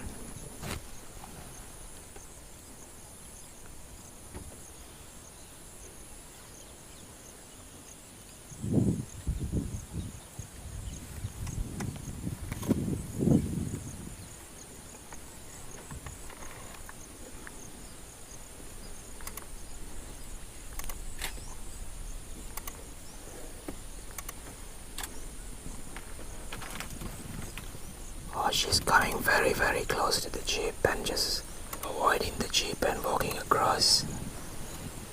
And there comes the other one. The distance now is probably 60 feet between the elephants and the filming jeep.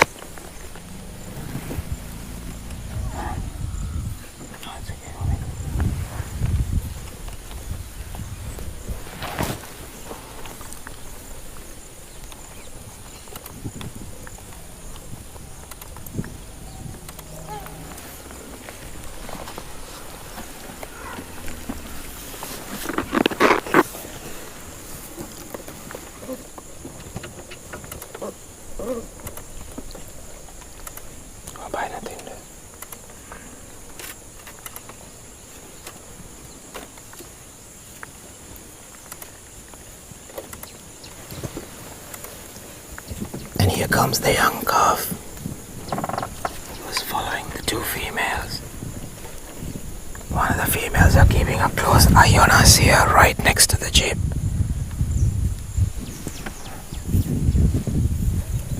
Yes, can you turn the camera there? Carefully.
That's typical of matriarchs. They'll come close, they might mock charge, just to make sure that they keep us at breast. We are on the middle of the road. The elephants approached us and she gave us a mock charge, and you could see instantly the rest of the herd responded. But now they seem to settle down again and they've gone back to feeding. This is just magic. This is exactly how these elephants behave. They are so protective of their young, and so much of care is shown to look after their young. You can see the communication, the rumbles and the little noises they make. They're obviously communicating with each other here.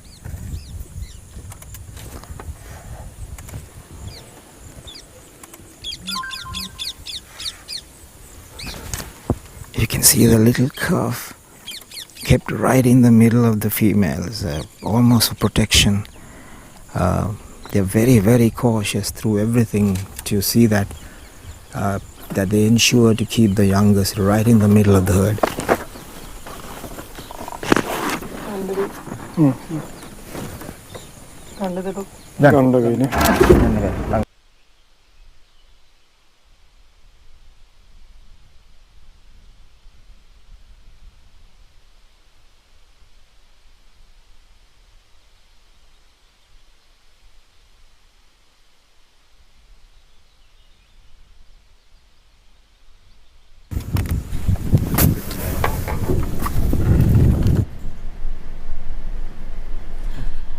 So that was really interesting how the female gave the attack mode. It was a mock charge, but you talked about the signs of a mock charge. Just describe that again to us. Yeah, before they give us a mock charge, they'll give us some warning signs. Right. You just took the soil and just put it into Sprung the it air, back with the sprung it trunk, back. yeah. And then ears are not flapping. Okay. And then ears are just frozen and straight looking at the jeep or threat area. Right. So those are the sign of, sometimes they just bite the trunk before they come. Right. So those are the sort of early warning signs. Right. So if you are a visitor, you know what it is, and then you just slowly push your jeep away. Away. So that's the best thing, Right. because they are always protective. They are always trying to protect their herd. Sure. So one or two animals usually come and give us a mock charge, and if Okay. you don't go away, and then you will get a good shot. A good knock. A good knock. Right. Have you ever experienced that? Yeah. You have? One or two times. Yeah. Unexpected knocks. Not deadly ones. Yeah. Right. Well, Nilu wants to know, how can you identify whether the elephant calves are twins? So how do you actually know that it's them? Well, you can easily see that the both calves will travel with the mother under her belly, and then the best time is to look at the feeding time. Both calves just feeding from the both breasts. Right. So that's Of how you course. identify, and you can actually see that the same size. Very difficult to distinguish each other. Okay. And those are the signs that you will. Only the experts can see that. But otherwise, sometimes you will see the similar age elephants just going with the same mama.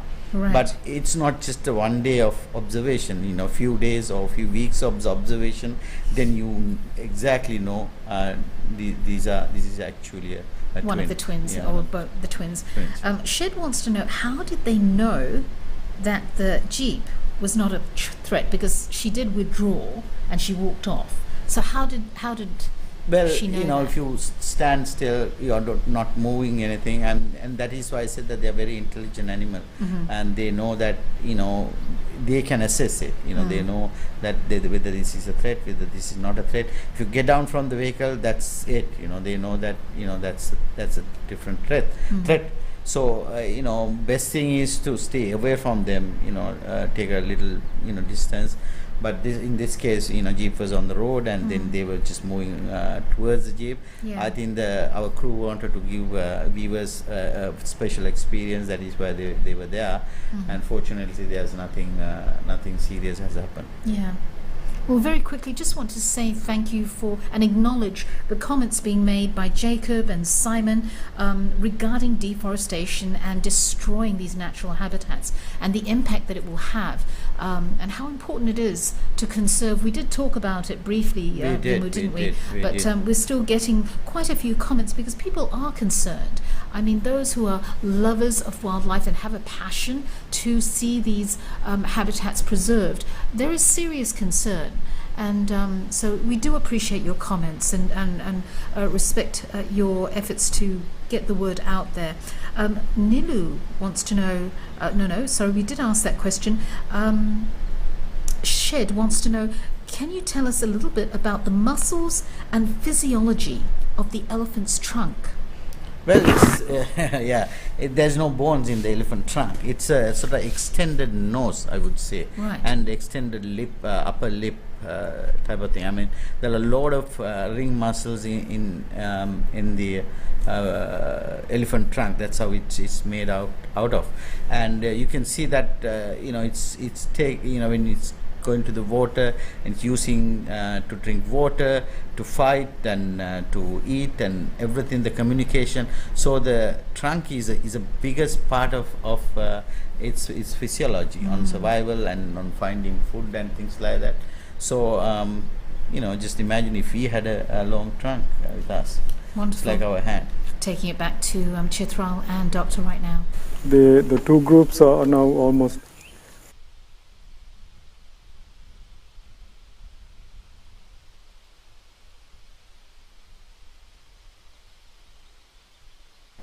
Looks like we've lost the audio. They were just sharing something, but yeah. So that is absolutely fascinating that the muscles of the trunk are that strong. I mean, we've always known it. We've seen, the movies where they shove things over.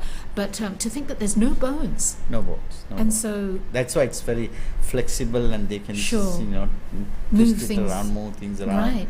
Yeah, incredible. But it's just imagine an elephant without a trunk.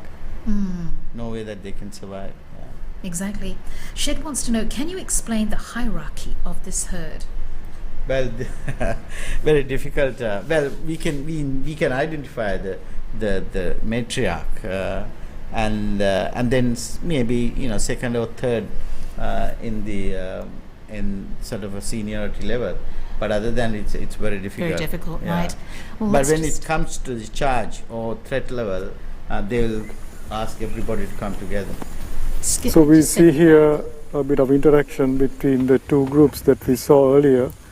One group came and joined the other group, and they are pretty much integrated, but not fully. So some of the elephants, the females and the young that came and joined the bigger group, they are the front ones in the front here. So they are a little bit, some of them are a little bit separate from the ones of the earlier group.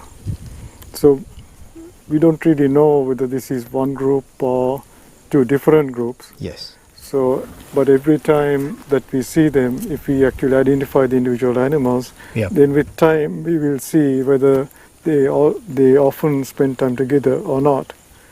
Because the female groups are thought to spend time together in relation to how closely related they are.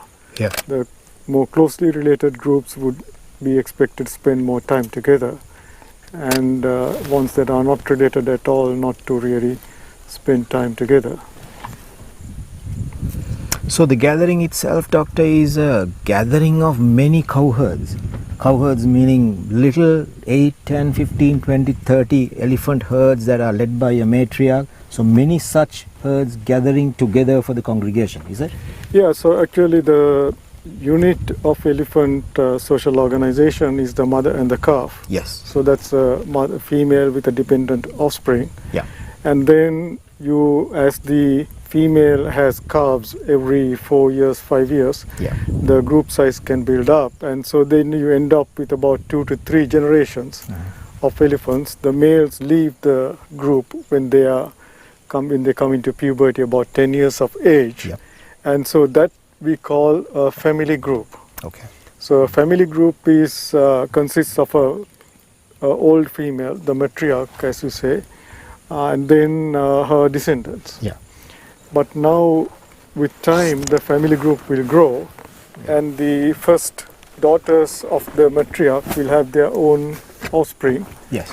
And perhaps when the group becomes too big, Yeah. because there are costs to living in a group, Yes. or when maybe the matriarch dies, Yeah. the older females will form their own family groups. Okay.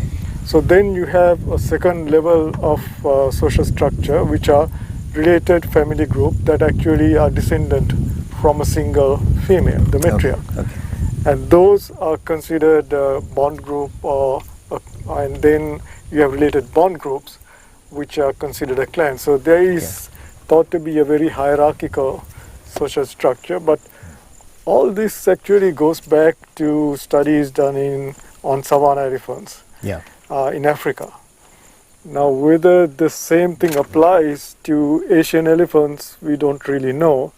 And from what we have observed, it may not. So here it seems that clearly the family group is an entity that we can also identify. Yeah. But beyond that, levels of bond groups or clans, we don't really see that level of association among Asian elephants.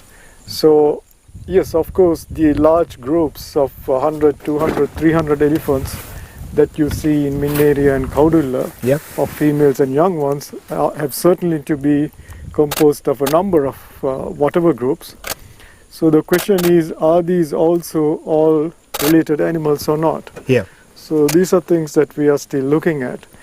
But it may be that it is not really a social association, but more aggregation Okay. of family groups that are related and not related. Very interesting. So you were talking about the sound of flapping ears earlier, Yes. Titra. Yeah. So the ears of an elephant is a very prominent feature. Mhm. Did you know that elephants do not have any sweat glands? So they don't sweat like us. Yeah. So which also means they have a problem cooling themselves. Mhm. So how they cool themselves is through the ears. Yeah. Their ears have a very good blood supply. Yeah. So it acts as a radiator. Yes. So when they pump more blood to the ears, then they dissipate the heat more quickly, Okay. and the flapping creates air currents that helps that process. So generally, when they're in the sun and the heat is greater, Mhm. you will see more flapping. But elephants might also use these normal movements in a different way to communicate. So Yeah. when they are a little bit excited, Yeah. or when they are a little bit bothered about something, maybe flapping might increase. I think that's what we saw now, because they kept on walking towards the jeep, Right. and So, they for some reason felt that they were too close, right. and you could see the two adults flapping intensely, Right. almost like, showing each other concern. Right. So there was no great sudden difference in the temperature. Yes. So that was probably a signal, a sort of expression. Yes, for you know. caution. Exactly. So Yes. we also have these sort of actions when we are a little bit bothered, or Yes. so. Yeah. Or else, it may be displacement behavior. You scratch your head, Yes. or you shake your leg. Those are called displacement behaviors. So maybe flapping rapidly might also be a displacement behavior like that. So Now this calf we are looking at must be 3-4 weeks old. It looks really it's, fragile I think here. almost a newborn. So Yeah. maybe just even a couple of weeks old or even less. So he's practically a newborn. I'm afraid he's not in that great condition. Yeah, it looks a little fragile and Little weak. bit, yes, little bit thin, and clearly, he's very small. And you said, doctor, about this about the radiator looking like ears, how it serves the elephants. Now, this might be because the Africana species has much larger ears. Is that connected to the terrain they live in, or the shimmering heat in the day that they have larger ears? Well, that is one possibility, but I guess it gets as hot as Africa in some parts of Asia. Yes. But yes, I mean, the African savanna elephants particularly spend most of the time out in the open. Yeah. So that could be one adaptation. And Asian elephants, as you rightly say, have smaller ears. Yeah. But also there are differences in the skin. The African elephants have a much rougher, more corrugated, coarse skin. Yeah. So that also is thought to help them retain moisture more as an adaptation to the heat, whereas our elephants tend to have smoother skin. Of course, African animals have to tolerate intense changes of temperature, because the daytime temperatures can be 37, 38, and in the nights it can drop far less than 20. Right. So, I see this little difference even with sambar deer. Now, the sambar in Sri Lanka are very, very smooth coated. I'm not comparing species, but the closest, the perfectness of sambar skin in Sri Lanka, I could say, is like a brown colored Doberman dog. It's such a beautifully shining coat. But when I go to Rajasthan in India, in Ranthambore, the sambar there has very scanty skin. I see. I don't know of any scientific reason, if you can enlighten me, but I thought, again, in the Indian weather is very extreme between day and night, and also the winter. So is that one reason why there is so much of wear and tear on their skin versus our chaps having almost like a perfect coat? Well, it could be a response to the environment, but it could also be regional differences in the sort of the color and the amount of density of the hair. Yeah. So although they are the same species, you might have responses to the environment, or because they have been separated for a long time, there may be some differences which are not enough to call them a different subspecies or a species, but still be the same species.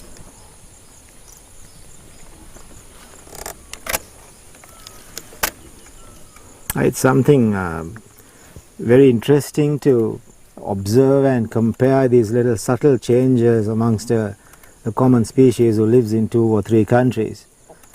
Yeah, actually, I mean, when you take the Asian elephants, we mentioned that there are 4 subspecies.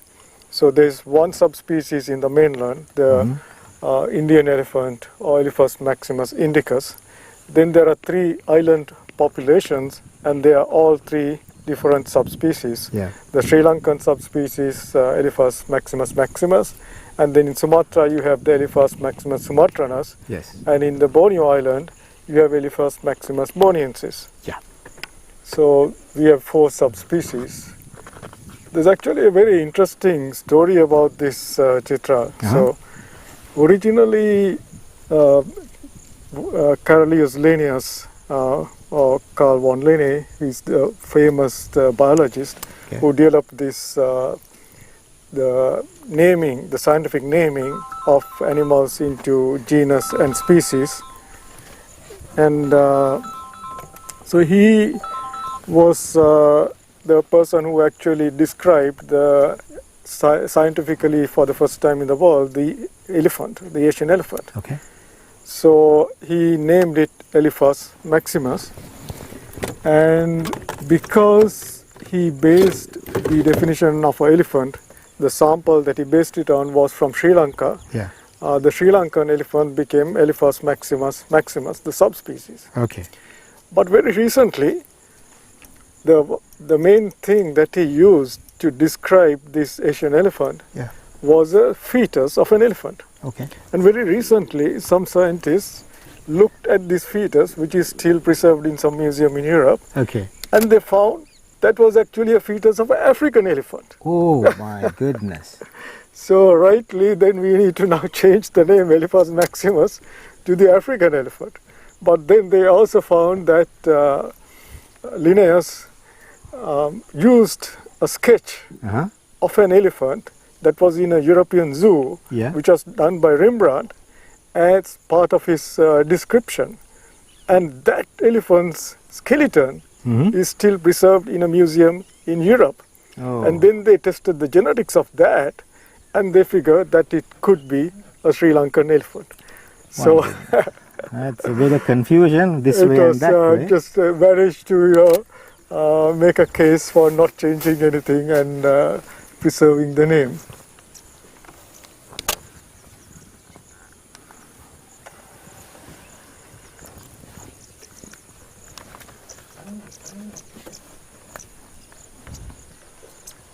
That's quite a story, Doc. I mean, Yeah, it's a very interesting we almost It was- lost our elephant there. scientific snippet.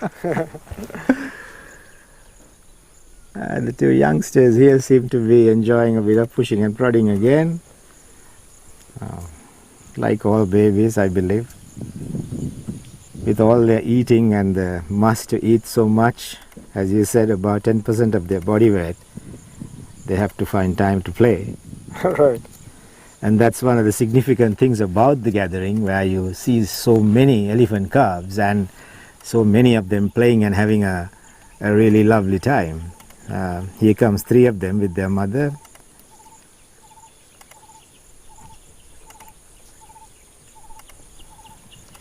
Yeah, so the fact that you have all these different herds or family groups aggregating, congregating in this same area during this time, perhaps could also give provide opportunities for animals from different groups to interact with each other. Now, we don't know whether they actually do that. So this is another thing that we are very interested in to see how once we identify animals and divide them up into different groups, whether they actually interact more in such situations. You can almost now see them congregating towards the main herd. It's really, I'm always curious to know whether there is some kind of low frequency communication there, because they were all scattered all this time, Doctor, but now suddenly you see them, coming towards that one bunch of elephants. We can't hear anything to our capacity of hearing, but as you can see now, everybody starts moving in one direction. Do you think there is unheard communication of us going amongst them? As you can now see, the camera is catching this behavior. Well, it actually could be that, since they are right out in the open and, in very, very close proximity, they could be just responding to the other behaviors that they observe of the other elephants. Because although elephants do use infrasound, it doesn't mean that we cannot, some of the frequencies they can hear, we cannot hear, but in a lot of their calls, there is an infrasound component, Yeah. but also a component that we can hear. Okay, that is the So- little rumbles we hear. Exactly. So, but there might be a part of it that we don't hear. But whether they do completely infrasound calls, which we cannot hear at all, there is some controversy about that. There are some indications that they might be using completely infrasound calls also. Yeah. Some people believe they can feel it, although they can't hear it, the sort of the throbbing in the air when Yeah. they make these calls.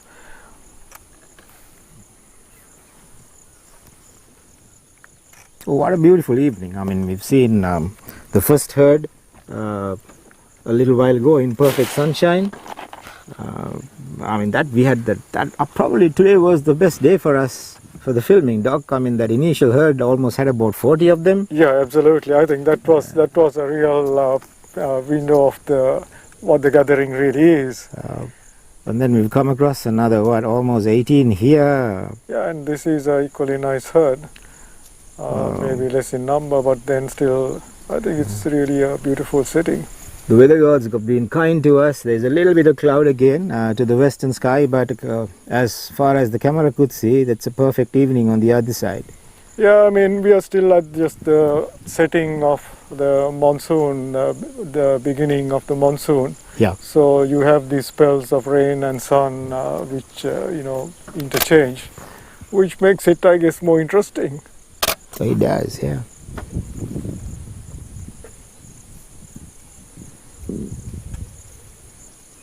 And on a tourism point of view, the magic to me as a photographer and as I speak to all the viewers or photographers both here and would-be photographers to visit Sri Lanka as the world gets safer through the COVID issues, and when tourism resumes, for all the foreign visitors who want to come to see this magic in Sri Lanka.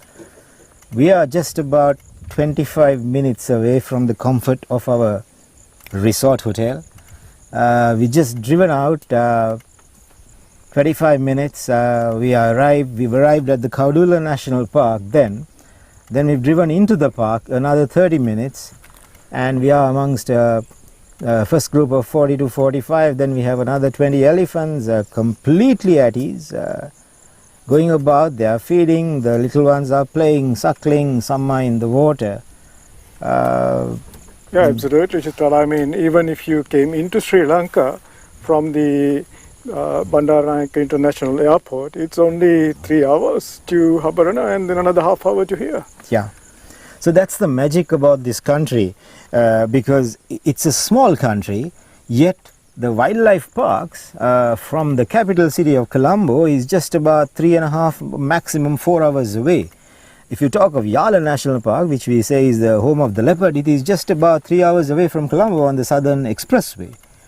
So if you turn left of Colombo, you come towards Habarana in 4 hours. You turn right of Colombo, within 3 hours you're in leopard country. And this amazing jewel of a rainforest we have in the middle called Singharaja. Then we have the central mountains and the peak wilderness. So this truly is a magical place for wildlife tourism. So this is what I like to emphasize for the foreign visitors, our friends who like to visit this amazing country. You must put this up in your bucket list, and as soon as the world becomes safe to travel, please do visit Sri Lanka. Sri Lankans are very friendly people.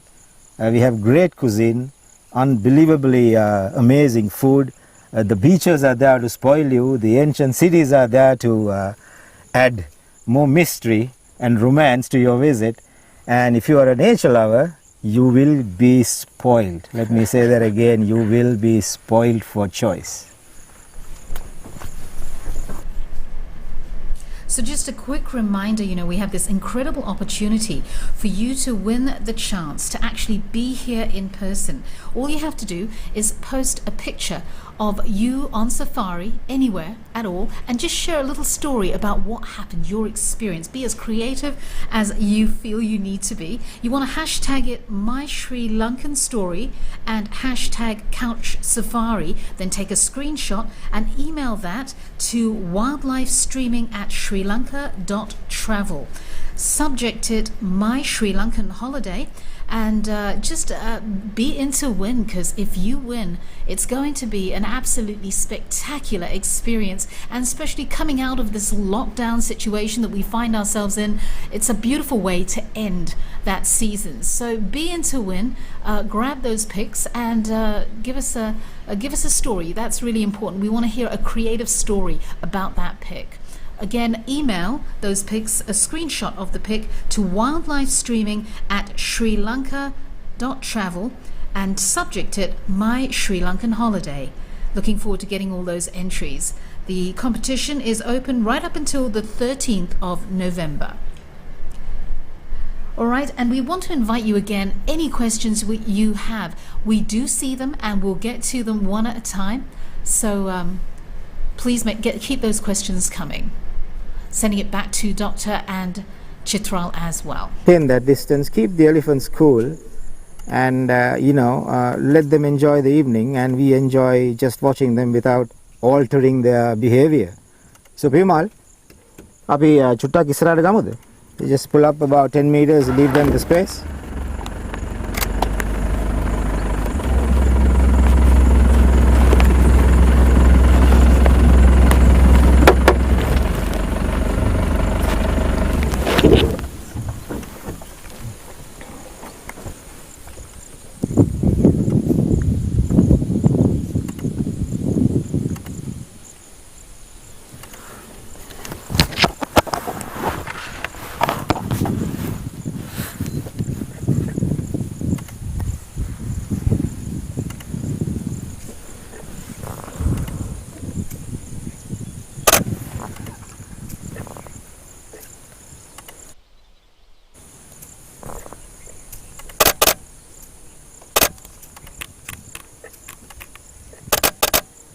Well, let's ask some questions while we continue to watch these animals in their natural habitat. It really is quite fascinating to just see how they do. I mean, without any interference from humans, the fact that they can exist so wonderfully.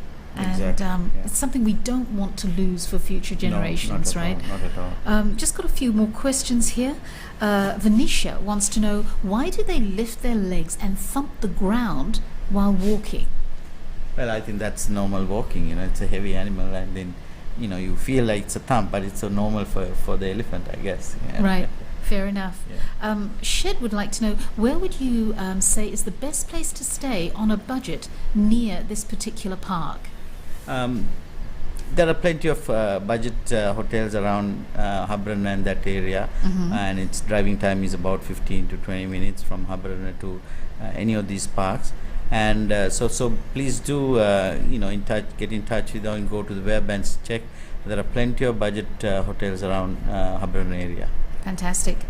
Now, I want to ask, on behalf of Shed again, what is the life expectancy in years of the elephants?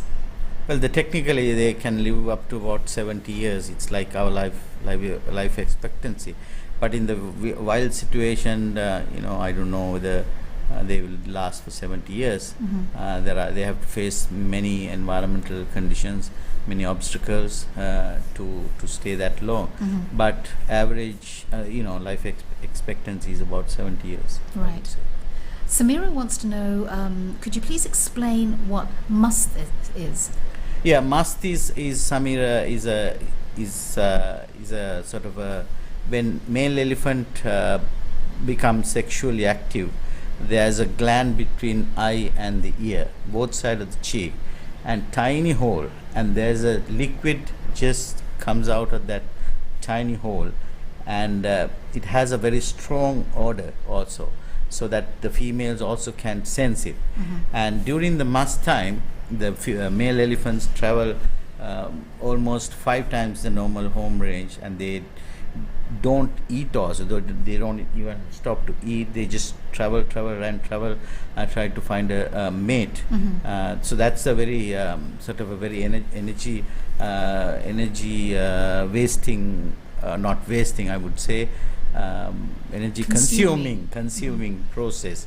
And during that time also, you can see that the male elephants, when they get into the water, they just wash their face area, the 2 cheeks, and that because of I think there's a sort of a internal heat or something. But that's the special time of all male elephants. Mostly very mature males, you get that, and it's visible to the close distance, and then you can smell the odor of that. Yeah, very strong. Is it a unpleasant smell? A little bit of, yeah. It is, yeah. right. For us, for wildlife lovers, no, nothing is unpleasant from the Fair nature. enough. Yeah. Is it acidic, or for them to wash their faces? I mean, is that the reason they wash it off? Maybe, yeah. Yeah? They splash water to the both cheeks all the time. Right.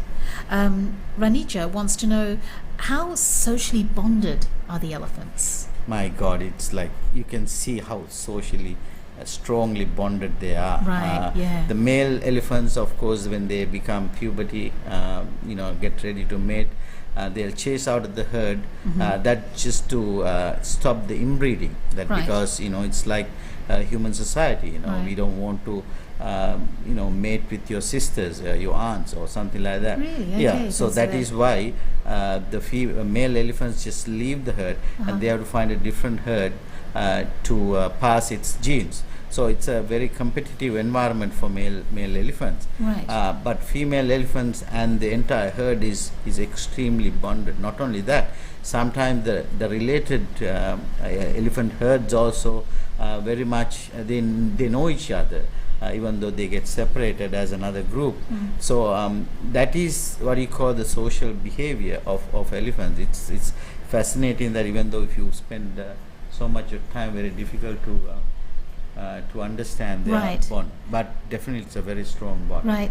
Right now, what are we looking at? This elephant with the tusks, he's on his own? This is a young male elephant, which has tusks. As I said earlier, the tuskers are very rare, and this guy is still in the herd because it's a young male. His time has not reached for him to get out of the herd. Right. But he's actually around the herd, but he's trying to explore his a little bit further away from the herd, and then just comes back to the herd. So that's a normal behavior of young male animals. Beautiful. Jerushika wants to know, when the male elephants leave, do they revisit their families? Yes, we have seen occasionally they revisit their families, and then but they don't stay too long. They don't try to mate with their relatives or anything. But they just revisit and then they just go away. Sometimes they accidentally meet the relatives. Maybe we don't know what it is. That's what I said. Their social behavior is so complex. It's very difficult for us to understand that unless you do a very long-term research, long-term behavioral studies. Sure. Sajid wants to know if you wouldn't mind just sharing again about the subspecies of Sri Lankan elephants. The subspecies, there are 4 subspecies elephants in the world, Asian elephants in the world. One is the Indian mainland elephant, and one is in Sri Lanka. How the Sri Lankan elephant became subspecies because the Sri Lanka and India was connected, as one land, so that the animals had a free movement, and that's how the elephant have come to Sri Lanka. And then 10,000 years ago, Sri Lanka and India has separated, so there's no land connection, and the elephants that have moved to Sri Lanka became isolated. So with that isolation, with the time, the genetic structure is changing. Right. That's for any human being, including humans. When you go and separate it for a long time, that's called the speciation in science. You will, after some time, your genetic makeup is totally different. You will become a totally different species. So we have not come to the totally different species level. That is what it's called subspecies. Yes, the Indian elephant and the Sri Lankan elephants, all Asian elephants, but there, when you analyze the genetics, you can clearly say that these are Indian elephants, these are Sri Lankan elephants. That is how they separate the subspecies of Indian elephants and Sri Lankan elephants. Right. It's a very tedious scientific process. Sure. That goes to the genetic level, and also looking at the biogeography. Biogeography means simply that how the land and the animals are separated and interconnected, and how they slowly become detached or attached. Right. It can go either way. Okay. So that's how it is. It's fascinating subject. Yeah. Saranga wants to know the behavior-wise. We're talking about the behavior-wise. African and Sri Lankan elephants. How do they differ? Well, the behavior-wise, they are somewhat similar, but one difference is the African elephants have a long-distance migratory patterns. That because the African continent is massive. In Asian elephants, of course, Indian elephants have some sort of migratory patterns. And then the other behaviors are almost similar. They are also social animal. The male loners are moving around all by themselves, but the herd structure is almost the same. Matriarch led herds are there, so it is very much similar. Right. But it's a totally different species. That because they are living in one continent, and we are living in Asian elephants are living in a different continent. So it's about adapting to one's environment. Exactly. Accordingly. Exactly, yeah. Fair enough. Sajid would like to know, do males and females have temporal glands? Females do not have that. Right. Yeah. Only the males have the temporal glands. Right. And can you explain further, like why that would be? Like I remember. Well, I think the male has temporal glands just to that's how they had that chemical signals goes from the cheek area. And the females have during the estrus time, the urine is the one that sends the signal out for the females. So that's the difference. Just taking it back, looking at these elephants.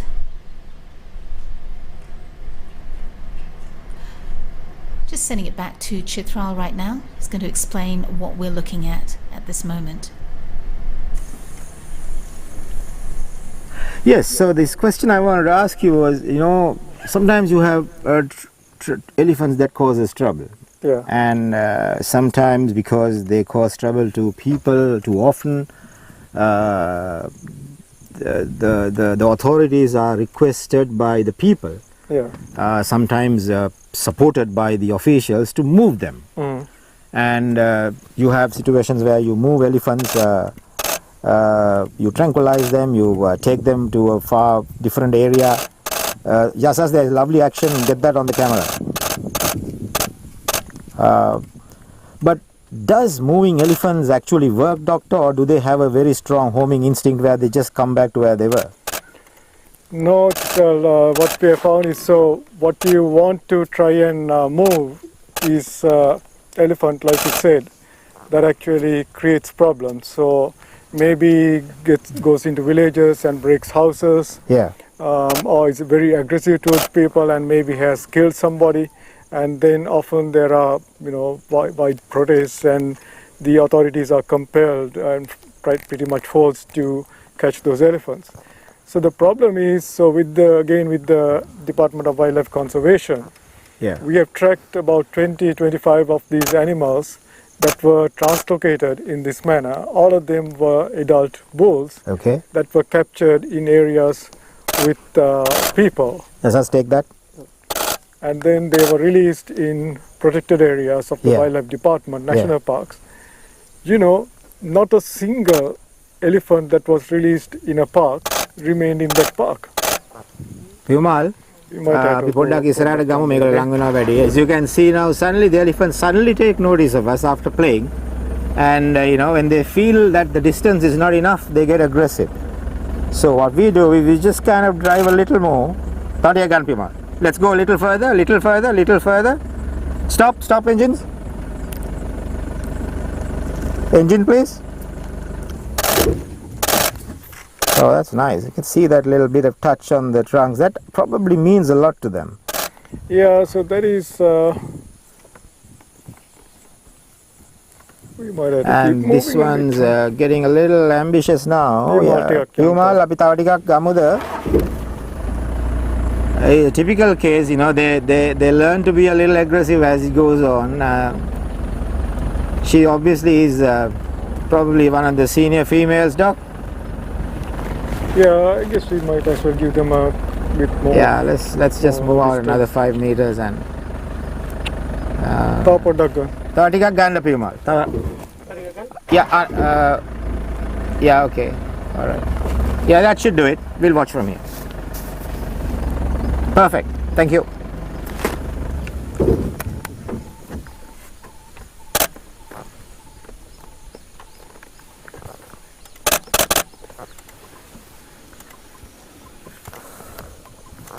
So they're moving back into the open areas. It's almost like just making sure that we get enough footage today to share on the couch safari. So the viewers are lucky, so are we. This entire purpose is to catch elephant behavior just like this, show what an intimate experience this is to a safari goer. And I think after 3 days of trying, we've got a bit lucky today, and I did predict this. I just had this gut feel today, and I did tell all the youngsters, the children who are watching, to make sure you have enough things to munch while watching the couch safari today, and I hope you did that, because this got suddenly very exciting and very fulfilling today.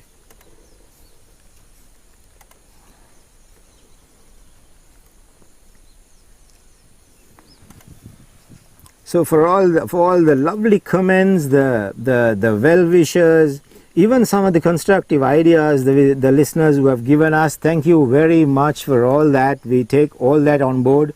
Not only the wishes and the congratulatory messages, even the criticism that has come in ways of being constructive. We love it. We welcome it. Please keep us and the production team informed of how you see the couch safari being brought to you, and what changes we can do to make it better for you. This whole thing is done in a difficult period. I know the anchor, Vimu, and the control room has shared this with you.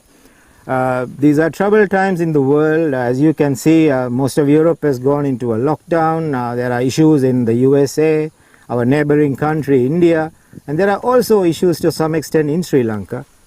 So the Couch Safari was a brilliant idea by Sri Lanka Tourism to showcase what's ours, what's wild to all of our friends and viewers in Sri Lanka and our friends across the seas, to try and put you in a slightly better mood. Enjoy the magic of wild Sri Lanka from the comfort of your couch, from the comfort of your TV room, whilst the crew has been very dedicated to get out here. It's a small crew, but taking all the precautions possible, staying safe with ourselves to bring you this footage. We just got started. It's 3 days into Couch Safari. It will go on for another 7 more sessions as we travel from elephant country towards another place which has great herds of elephants at Kaudulla way, and then we go to Kaudulla National Park. The footage itself is unedited, color corrected. It's as is, raw footage transmitted. So some of my friends have said, Chitral, it's looking a little flat, the color, but that's the magic. You just film and stream. There is no color grading or adjustment. So that's what we call the streaming. I love this. Could have been a full-fledged documentary where we could have edited and brought all the right colors in, but that may be for another time. But this effort is streaming what's wild in this country to you, and thank you very much for all the good wishes and the ideas you're given. Keep giving us the ideas as we go on. We will get better, and this is done for you. And the whole intention of doing this is to put all of our viewers into a slightly better, relaxed mood. Forget or put behind the troubled times, and let's all bunch together as one mankind to duck this threat that is posing us in the name of COVID. And once the world is safe for travel, we can visit each other and see this for ourselves. Yeah, the elephants are all waiting for you to come and meet them. So I think this gives us you a very good window into their lives, and I think it's something that everyone should really try to do, to come and experience at first hand this great wonder of nature.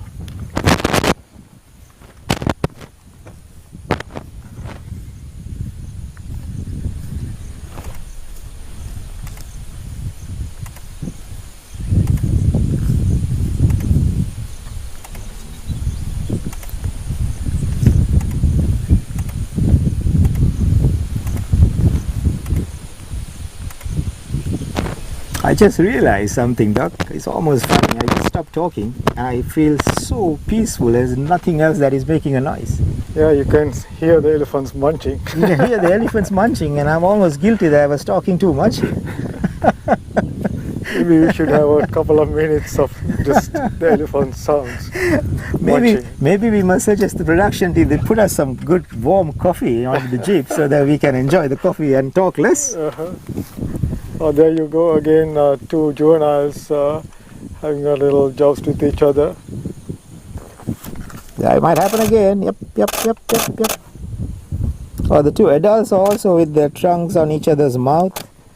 So that's probably a little bit of affection or communication that, again, things as you said, we don't know what's really happening, but we can assume that this touching and prodding is a lot about being a social animal. Yeah, generally that's sort of placing the trunk in the other one's mouth, and that is kind of sort of behavior that is placating the other or comforting behavior.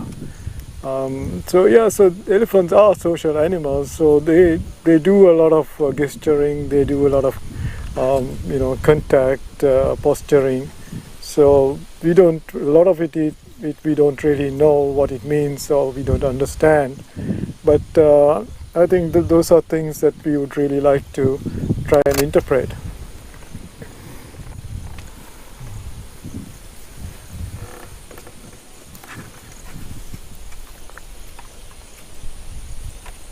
It has been a really, really glorious evening at Kaudulla National Park.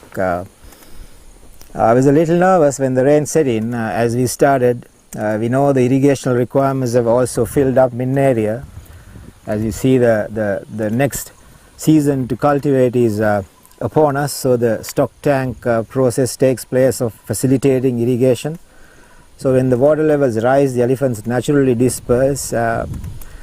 They come to Kaudulla, some go to the eco park area, which is another conservation area maintained by the Forest Department of Sri Lanka. But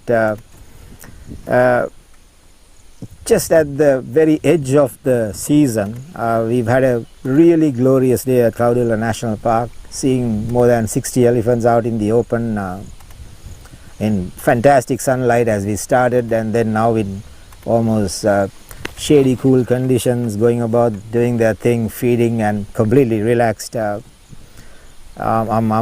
I'm thrilled that we managed to catch this behavior and footage for all our viewers on the couch safari.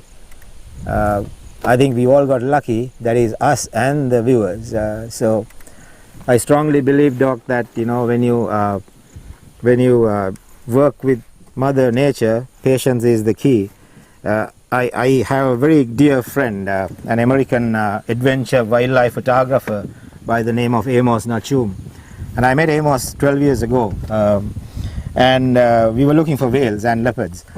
And at sea we didn't get too lucky in the initial 3 to 4 days, and I was getting restless because Amos had traveled all the way from California. And the wise man told me one day on the beaches of the Trincomalee, saying, Chitral, when you have a contract with Mother Nature, don't give up. Just stay patient, and Mother Nature will bless you and will bless those who are patient. So I can never forget those words from a very wise man.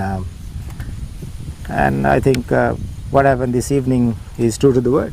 Absolutely. I think it's the grand finale of the Mineriya Kaudulla chapter of the couch safari. Yes, it is the grand finale, and it's okay.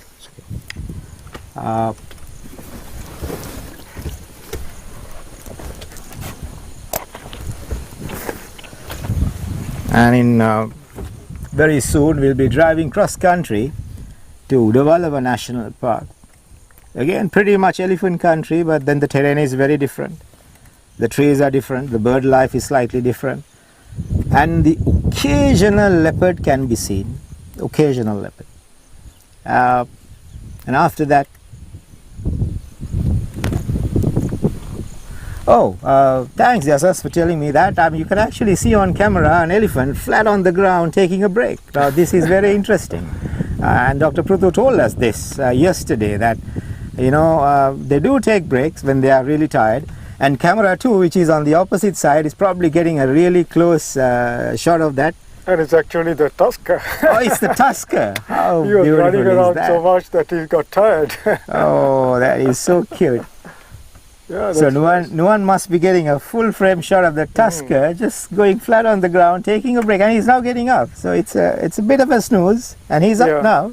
So elephants are also probably the mammals that sleep least amount of time per day. Yeah. So even our tracking data shows that they probably nap here and there for a total of 3-4 hours a day. Yeah. And they do lie sleeping down, usually under cover, but here clearly this animal feels very comfortable even with us being around. So that's why he's just lying down out in the open and sleeping. Do they sleep on their feet, Doc, almost like snooze out? They do. Particularly the bigger males tend to snooze more standing up. Yeah. But even they sometimes do lie down and sleep. Sometimes really when we are tracking elephants, you find the elephant snoring like crazy in the middle of the forest, lying on the ground. I can remember when I also was lucky to join you in that effort when you were with the wildlife department officials tranquilizing two females or putting them onto a standing tranquilizing position. Right. To put the radio collars. The amount of snoring that female is doing in her induced sleep. Right. My goodness, I don't think my wife can complain that I snore that much. Elephant type snows, huh? I know, the bigger the animal, the bigger the snow, I believe. Right, But yeah, right. it was really funny. But I think, yeah, as you said correctly, the team that does the standing tranquilizing takes a bigger risk Absolutely, yeah. for Now, themselves. For the collaring, generally the wildlife department prefers to do standing sedation Yeah. rather than put the elephant down, which has a little less risk for the elephant, but it does have more risk for the team For that the is team. doing it. Yeah. But they are a dedicated group of people. Yeah, So I could see. I mean, as a photographer who was invited to be a part of it, I saw the passion, the dedication of a team of about 25 men running around with you, leading the event, and then there was the department doctor and the entire crew with the passion, the dedication they had was like, we just must get this done. right, I mean the collaring is really under the control of the department doctors. Who are probably the world's authorities on tranquilizing and sedating elephants because they do so much of that here. Yeah. And so they do a fabulous job, and we have done a lot of collaring with them. And definitely, I mean, they are a great team.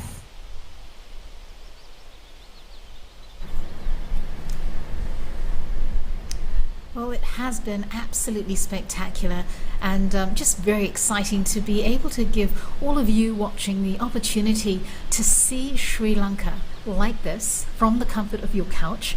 It really is quite a treat, isn't it? That's right, yes. And Sri Lanka does have so much more to offer. I mean, we are more than our elephants, as spectacular as they are. If you were to come to Sri Lanka, I mean, the diversity of species, Amazing, yes. animals, Yeah. culture, historical significance. That's I mean, right. so Historical much. sites are fantastic. The food, Amazing. my God, it's amazing. Yeah. Really is. You would- So we're just trying to connect with all of you out there, and we're just so thrilled that we've got people from all around the world That's right. tuning in.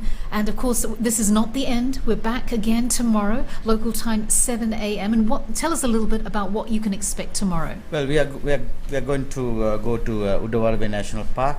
Kaudulla National Park is also elephant country. Most dominant species is the elephant, but the habitat is totally different. The setting is totally different, and also you will see some bird life and many other things we don't know because wild is wild. You never know what we are going to get tomorrow. What we will be able to capture through our cameras. So let's hope that we might see some exciting stuff tomorrow. Most definitely. Yeah. And of course, to all of you watching, please keep those questions coming in because we do see them and we'll be able to pick up from where we leave off tonight. That's right. And answer those questions. So we're excited about just having you all engaged, and the fact that you are enjoying the experience is just, it makes all of it worthwhile as well during this time where everyone is in a situation of lockdown to whatever degree, depending on where you are in the world. It's a very difficult time Very for so difficult time, many, yeah. but something like this is just so uplifting to know that, just to give us hope that there's something after, That's that we right. can come to Sri Lanka. We invite you all to experience our country because it really is quite a beautiful paradise island. True, and no everything exaggeration. is packed in a small island, which you can travel, from one end to the other within few hours. Yeah. That's the beauty of Sri Lanka. You will see the diversity of habitats, the animals, the culture, the food, and beautiful beaches and smiley faces all around the island. Yes. So everything is packed in a small place. You don't have to fly around. You don't have to travel 10-15 hours. But Exactly. everything is in a smaller place. Yeah. That's the beauty of it. And so many people talk about the hospitality. Exactly. Sri Lankans know how to welcome you Oh, and give definitely. you the experience of a lifetime. Yeah, yeah. So most definitely. Now we've got questions coming in, and don't forget the competition to be able to actually win the opportunity to be here in person. Post up those pictures with your story, make it as creative as you like, and don't forget those hashtags that we mentioned earlier before. Very quickly, I'll just remind you of that, and just get those stories up and email us. The hashtags are My Sri Lankan Story and hashtag Couch Safari. You want to email a screenshot of that post to wildlifestreaming@srilanka.travel with the subject My Sri Lankan Holiday, and be in to win. So so we are excited about tomorrow. Hope you enjoyed today, and the comments, they are absolutely encouraging, to say the least, that everyone is enjoying the experience. But let's just get a few more questions in. We've got a little bit more Maybe time. One yeah, or two. yeah. Very quickly, Shed, who's been asking questions right through this afternoon. We enjoy your questions. Thank you for that. Shed says, I noticed very long eyelashes on the elephant, and he's asking, are they the same hairs on the backs of the baby elephant? No, not exactly the same. I mean, obviously the hair is hair everywhere Right. in your body. It's like humans. Yes, it is.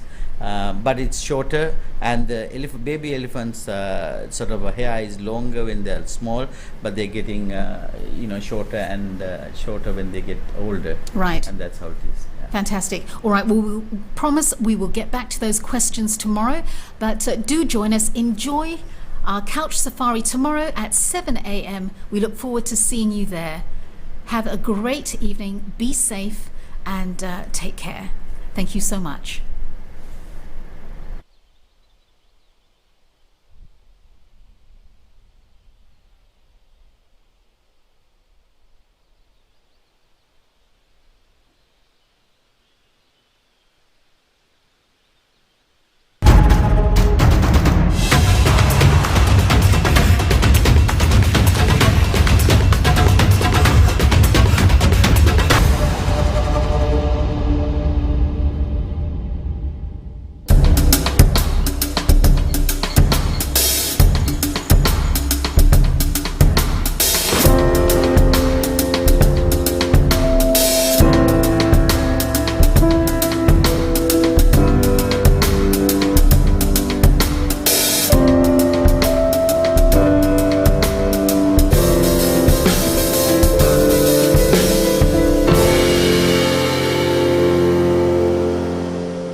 I have traveled the wilderness of Sri Lanka for almost 40 years.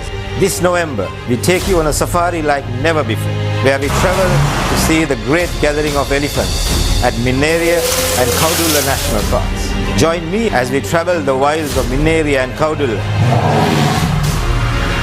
to see the magic of this event that has now become the 6th greatest wildlife spectacle in the world. Sri Lanka is the best place in the whole world to see and observe Asian elephants.